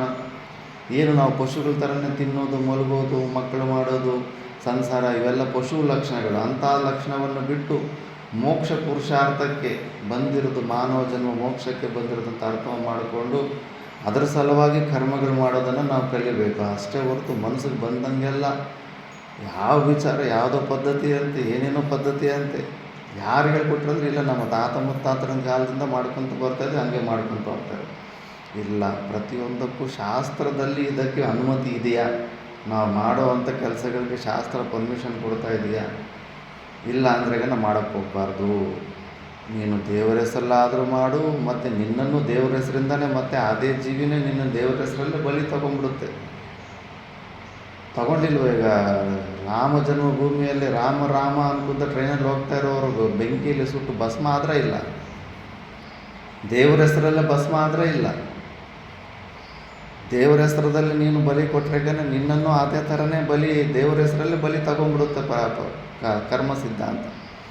ಯಾವುದರಲ್ಲೂ ಕೂಡ ಅಷ್ಟೇ. ಅದಕ್ಕೆ ವಿಚಾರ ಮಾಡಬೇಕು. ಸುಮ್ಮನೆ ದೇವರ ಹೆಸರು ಇಟ್ಕೊಂಡ್ಬಿಟ್ರೆ ಪಾಪದಿಂದ ನಾವು ವಿಮುಕ್ತಿ ಆಗ್ಬಿಡ್ತೀವಿ ಅಂತ ಅನ್ಕೋಬಾರ್ದು. ಶಾಸ್ತ್ರವನ್ನು ತಿಳಿದು ಯಾವುದಾದ್ರೂ ಕೆಲಸಗಳು ಮಾಡೋದಕ್ಕೆ ಮುಂದಾಗಬೇಕು. ಇಲ್ಲ, ತಿಳಿದಿರುವಂಥ ವಿದ್ವಾಂಸರನ್ನ ಕೇಳಿ ಕೆಲಸಗಳು ಮಾಡಬೇಕು. ಮತ್ತು ವಿಕರ್ಮಣಃ ಪ್ರತಿಷಿದ್ಧಸ್ಯ ತಥಾ, ಅಂದರೆ ಶಾಸ್ತ್ರ ನಿಷಿದ್ಧ ಕರ್ಮಗಳು ಕೆಲವೊಂದಿರ್ತವೆ, ಇಂಥ ಕೆಲಸಗಳನ್ನು ಮಾಡಬಾರ್ದು ಅಂತ. ಅದನ್ನು ಕೂಡ ತಿಳ್ಕೋಬೇಕು. ಬೋದ್ಧವ್ಯಂ, ಯಾವುದಾದ ಕೆಲಸನ ಹೇಗೆ ಮಾಡಬೇಕಂತ ಕೂಡ ತಿಳ್ಕೋಬೇಕು, ಯಾವುದನ್ನು ಹಿಂಗೆ ಮಾಡಬಾರ್ದು ಅಂತ ತಿಳ್ಕೊಬಾರ್ದು. ಯಾವುದರಿಂದ? ಶಾಸ್ತ್ರದಿಂದನೇ ತಿಳ್ಕೋಬೇಕು. ಮತ್ತು ತೂಷ್ಣೀಂ ಭಾವಸ್ಯ ಬೋದ್ಧವ್ಯಂ, ಮತ್ತು ಸುಮ್ಮನಿರೋದು ಅಕರ್ಮ. ಅಲ್ಲಿ ಇಲ್ಲಿ ಯೋಗಿಗಳನ್ನು ನೋಡ್ತಾ ಇರ್ತೀವಿ, ಗುಹೆಯಲ್ಲಿ ಕೂತ್ಕೊಂಡು ಏನು ಕೆಲಸ ಮಾಡಿದ್ರೆ ಮನೆ ಚೆನ್ನಾಗಿ ಪದ್ಮಾಸನ ಇಟ್ಕೊಂಡು ಆರಾಮಾಗಿರ್ತಾರೆ. ಎಲ್ಲರಿಗೂ ಇಷ್ಟ ಆಗುತ್ತೆ. ಶಾರ್ಟ್ಕಟ್ಗಳಂದರೆ ತುಂಬ ಇಷ್ಟಪಡೋ ಜನ ನಾವು. ಸುಮ್ಮನೆ ಅಲ್ಲಿ ಇಲ್ಲಿ ಮೈ ಕೈ ನಯಿಸ್ಕೋದಕ್ಕಿಂತ ಆರಾಮಾಗಿ ಕೂತ್ಕೊಂಡಿದ್ದು ಬಿಡೋಣಪ್ಪ ಅಂತ ಅಕರ್ಮಣಃ ಅಂತ. ಅದನ್ನು ನೋಡಿ ಆಸೆ ಹುಟ್ಟುತ್ತೆ, ಆದರೆ ಅದಕ್ಕೆ ತಕ್ಕಂಥ ಯೋಗ್ಯತೆಯೂ ಇರಬೇಕಲ್ಲ. ಹಸಿವು ಬಾಯಾರಿಕೆಗಳ ಸಮಸ್ಯೆಗಳಿರ್ತವೆ, ಎಷ್ಟೋ ಆ ನಿಶ್ಚಯ ಅದಿಲ್ಲ ಅಂದರೆ ಅದಕ್ಕಾಗತಕ್ಕೆ ಅಕರ್ಮಣಃ. ಆ ಥರ ಸುಮ್ಮನೆ ಕೂಡೋದ್ರ ಬಗ್ಗೆ ಕೂಡ ನೀನು ತಿಳ್ಕೋಬೇಕು. ಯಸ್ಮಾತ್ ಆದ್ದರಿಂದ ತೂಷ್ಣೀಂ ಭಾವಸ್ಯ ಬೋದ್ಧವ್ಯಂ ಅಸ್ತಿ ಇತಿ ತ್ರಿಷು ಅಪಿ ಅತ್ಯಾಹಾರ ಕರ್ತವ್ಯ. ಈ ಮೂರು ಕೂಡ ಚೆನ್ನಾಗಿ ತಿಳ್ಕೋಬೇಕು ಕರ್ಮಗಳು. ಅದಕ್ಕೆ ಭಗವದ್ಗೀತೆಯಲ್ಲಿ ಜೀವನ ಹೆಂಗೆ ನಡೆಸಬೇಕು ಅನ್ನೋದು ನೀಟಾಗಿ ಹೇಳ್ಕೊಟ್ಟಿದ್ದಾರೆ. ಮಾಡ್ತಾಯಿರೋ ಹೆಂಡತಿ ಮಕ್ಕಳನ್ನು ಅದನ್ನೇ ಹೆಂಗೆ ಸಾಕಬೇಕು ಅನ್ನೋದನ್ನು ನೀಟಾಗಿ ತಿಳ್ಕೊಳ್ಳಿ. ಕರ್ಮಗಳು ಹೆಂಗೆ ಮಾಡಬೇಕಂತ. ಯಸ್ಮಾದ್ ಗಹನ ವಿಷಮ ದುರ್ಜ್ಞಾನ. ಕರ್ಮಗಳು ಗತಿಗಳು ಅಷ್ಟು ಈಸಿ ಅಲ್ಲ. ಯಾವ ಸಮಯದಲ್ಲಿ ಏನು ಮಾಡಬೇಕು ಏನು ಮಾಡಬಾರ್ದು ಅನ್ನೋದು ಅಷ್ಟು. ದ್ರೌಪದಿ ವಸ್ತ್ರಾಭರಣೆಯಲ್ಲಿ ಭೀಷ್ಮ ಪಿತಾಮಹನಿಗೆ ಬ್ರೈನ್ ಬ್ಲಾಕ್ ಆಗೋಗ್ಬಿಟ್ಟಿದೆ. ನನಗೇನು ಹೇಳೋಕ್ಕೆ ಆಗ್ತಾ ಇಲ್ಲಮ್ಮ ಅಂತಾನೆ. ಇದು ಹೆಂಗೆ ಕರೆಕ್ಟಾ ರಾಂಗ? ಅಲ್ಲಿ ವಿದುರ್ನ ಕಿರ್ಚಾಡಿ ಹೇಳ್ತಾ ಇದ್ದಾನೆ. ಮುಂಚೆ ಧರ್ಮರಾಜ ಸೋತೋಗ್ಬಿಟ್ಟಿದ್ದಾನೆ ಪಗಡೆ ಜೂಜಾಟದಲ್ಲಿ, ಮತ್ತು ದ್ರೌಪದಿನ ಆತನೇ ದಾಸಿ ಆಗಿಬಿಟ್ಟಿದ್ದಾನೆ. ದ್ರೌಪದಿನ ಬೆಟ್ಟಿಂಗಲ್ಲಿ ಇಡೋದಕ್ಕೆ, ಪಂದ್ಯದಲ್ಲಿ ಇಡೋದಕ್ಕೆ ಏನು ಅಧಿಕಾರ ಇದೆ? ಆದ್ದರಿಂದ ದ್ರೌಪದಿಗೆ ಸ್ವತಂತ್ರತೆ ಕೊಡಬೇಕು ಅಂತ ವಿದುರ, ವಿಕರ್ಣ ಅವ್ರು ಕೌರವರಲ್ಲೇ ಅಷ್ಟು ಕಿರ್ಚಾಡ್ತಾ ಇದ್ರು ಕೂಡ ಭೀಷ್ಮನಿಗೆ ನಿರ್ಣಯ ತಗೊಳಕ್ಕಾಗ್ತಾ ಇಲ್ಲ. ಯಾವುದು ಧರ್ಮ, ಯಾವುದು ಅಧರ್ಮ ಅಂತ. ಕರ್ಮಗಳ ಸಿದ್ಧಾಂತ ಹಂಗಿರುತ್ತೆ, ವಿಚಿತ್ರವಾಗಿರುತ್ತೆ. ದೊಡ್ಡ ದೊಡ್ಡ ವಿದ್ವಾಂಸರನ್ನೇ ಯಾವ ಸಮಯದಲ್ಲಿ ಹೆಂಗೆ ರಿಯಾಕ್ಟ್ ಆಗಬೇಕನ್ನೋದು ಸರಿಯಾಗಿ ಗೊತ್ತಾಗೋದಿಲ್ಲ. ಶ್ರೀರಾಮಚಂದ್ರ ಪ್ರಭು ಪಿತೃವಾಕ್ಯ ಪರಿಪಾಲನ, ತಂದೆ ಮಾತು ಒಂದನ್ನು ಕೂಡ ತಪ್ಪದಿರ 100% ಹಂಗೆ ಪಾಲನೆ ಮಾಡ್ತಿದ್ದ. ಮತ್ತು ಪ್ರಹ್ಲಾದ ಯಾಕೆ ಮಾಡಲಿಲ್ಲ? ಪಿತೃವಾಕ್ಯ ಪರಿಪಾಲನೆ ಯಾಕೆ ಮಾಡಲಿಲ್ಲ? ಹೆಂಗೆ ಧರ್ಮ ನಿರ್ಣಯ ಹೇಗೆ ತಗೋಬೇಕು? ಅದಕ್ಕೆ ಧರ್ಮದ ವಿಷಯದಲ್ಲಿ ತುಂಬಾ ಸೂಕ್ಷ್ಮ ಆಗಿರಬೇಕು. ಮತ್ತು ಆದ್ದರಿಂದ ಶಾಸ್ತ್ರಕ್ಕೆ ಇವನ್ನೆಲ್ಲ ಸರಿಯಾಗಿ ತಿಳ್ಕೋಬೇಕು. ಧರ್ಮ ಸೂಕ್ಷ್ಮವನ್ನು ತಿಳ್ಕೊಂಡಿರೋ ವ್ಯಕ್ತಿನೇ ಅದನ್ನು ಹೇಗೆ ಮಾಡಬೇಕಂತ ಮಾಡೋದಕ್ಕಿದಾಗುತ್ತೆ. ಸಾಮಾನ್ಯ ಧರ್ಮ ಒಂದಿರುತ್ತೆ, ಮುಖ್ಯ ಧರ್ಮ ಒಂದಿರುತ್ತೆ. ಯಾವಾಗಲೂ ಆ ಮುಖ್ಯ ಧರ್ಮದ ಮುಂದೆ ಸಾಮಾನ್ಯ ಧರ್ಮ ಗೌಣ ಆಗಿಬಿಡುತ್ತೆ, ಸಣ್ಣದಾಗ್ಬಿಡುತ್ತೆ. ಅದನ್ನು ಮುಖ್ಯ ದೃಷ್ಟಿಯಲ್ಲಿ ಇಟ್ಕೋಬೇಕು. ಅದಕ್ಕೆ ನೆಕ್ಸ್ಟ್ ಶ್ಲೋಕದಲ್ಲಿ ಉಪಲಕ್ಷಣಾರ್ಥಂ ಕರ್ಮಾದೀನಾಂ ಕರ್ಮ ಅಕರ್ಮ ವಿಕರ್ಮಣಾಂ ಗತಿ ಯಾತಾತ್ಮ್ಯಂ ತತ್ವಂ ಇತ್ಯರ್ಥಃ. ಇದನ್ನು ಸರಿಯಾಗಿ ತಿಳ್ಕೋಬೇಕು. ಅದನ್ನು ನಾನು ಇನ್ನು ಸ್ಪಷ್ಟವಾಗಿ ಹೇಳೋಕ್ಕೆ ಪ್ರಾರಂಭ ಮಾಡ್ತಾ ಇದ್ದೀನಂತ. ಕಿಂ ಪುನಃ ತತ್ವಂ ಕರ್ಮಾದೇಹ ಯತ್ ಬೋದ್ಧವ್ಯಂ ವಕ್ಷ್ಯಾಮಿ. ಅವನ್ನೆಲ್ಲ ಈಗ ನೀಟಾಗಿ ಒಂದೊಂದರನ್ನೇ ಎಕ್ಸ್ಪ್ಲೇನ್ ಮಾಡೋಕ್ಕೆ ಪ್ರಾರಂಭ ಮಾಡ್ತಾನೆ ಪರಮಾತ್ಮ. ಅದು ನೆಕ್ಸ್ಟ್ ಕ್ಲಾಸಲ್ಲಿ ನೋಡೋಣ. ಓಂ ಪೂರ್ಣಮದಃ ಪೂರ್ಣಮಿದಂ ಪೂರ್ಣಾತ್ ಪೂರ್ಣಮುದಚ್ಯತೆ ಪೂರ್ಣಸ್ಯ ಪೂರ್ಣಮಾದಾಯ ಪೂರ್ಣಮೇವಾವಶಿಷ್ಯತೆ. ಓಂ ಶಾಂತಿ ಶಾಂತಿ ಶಾಂತಿ.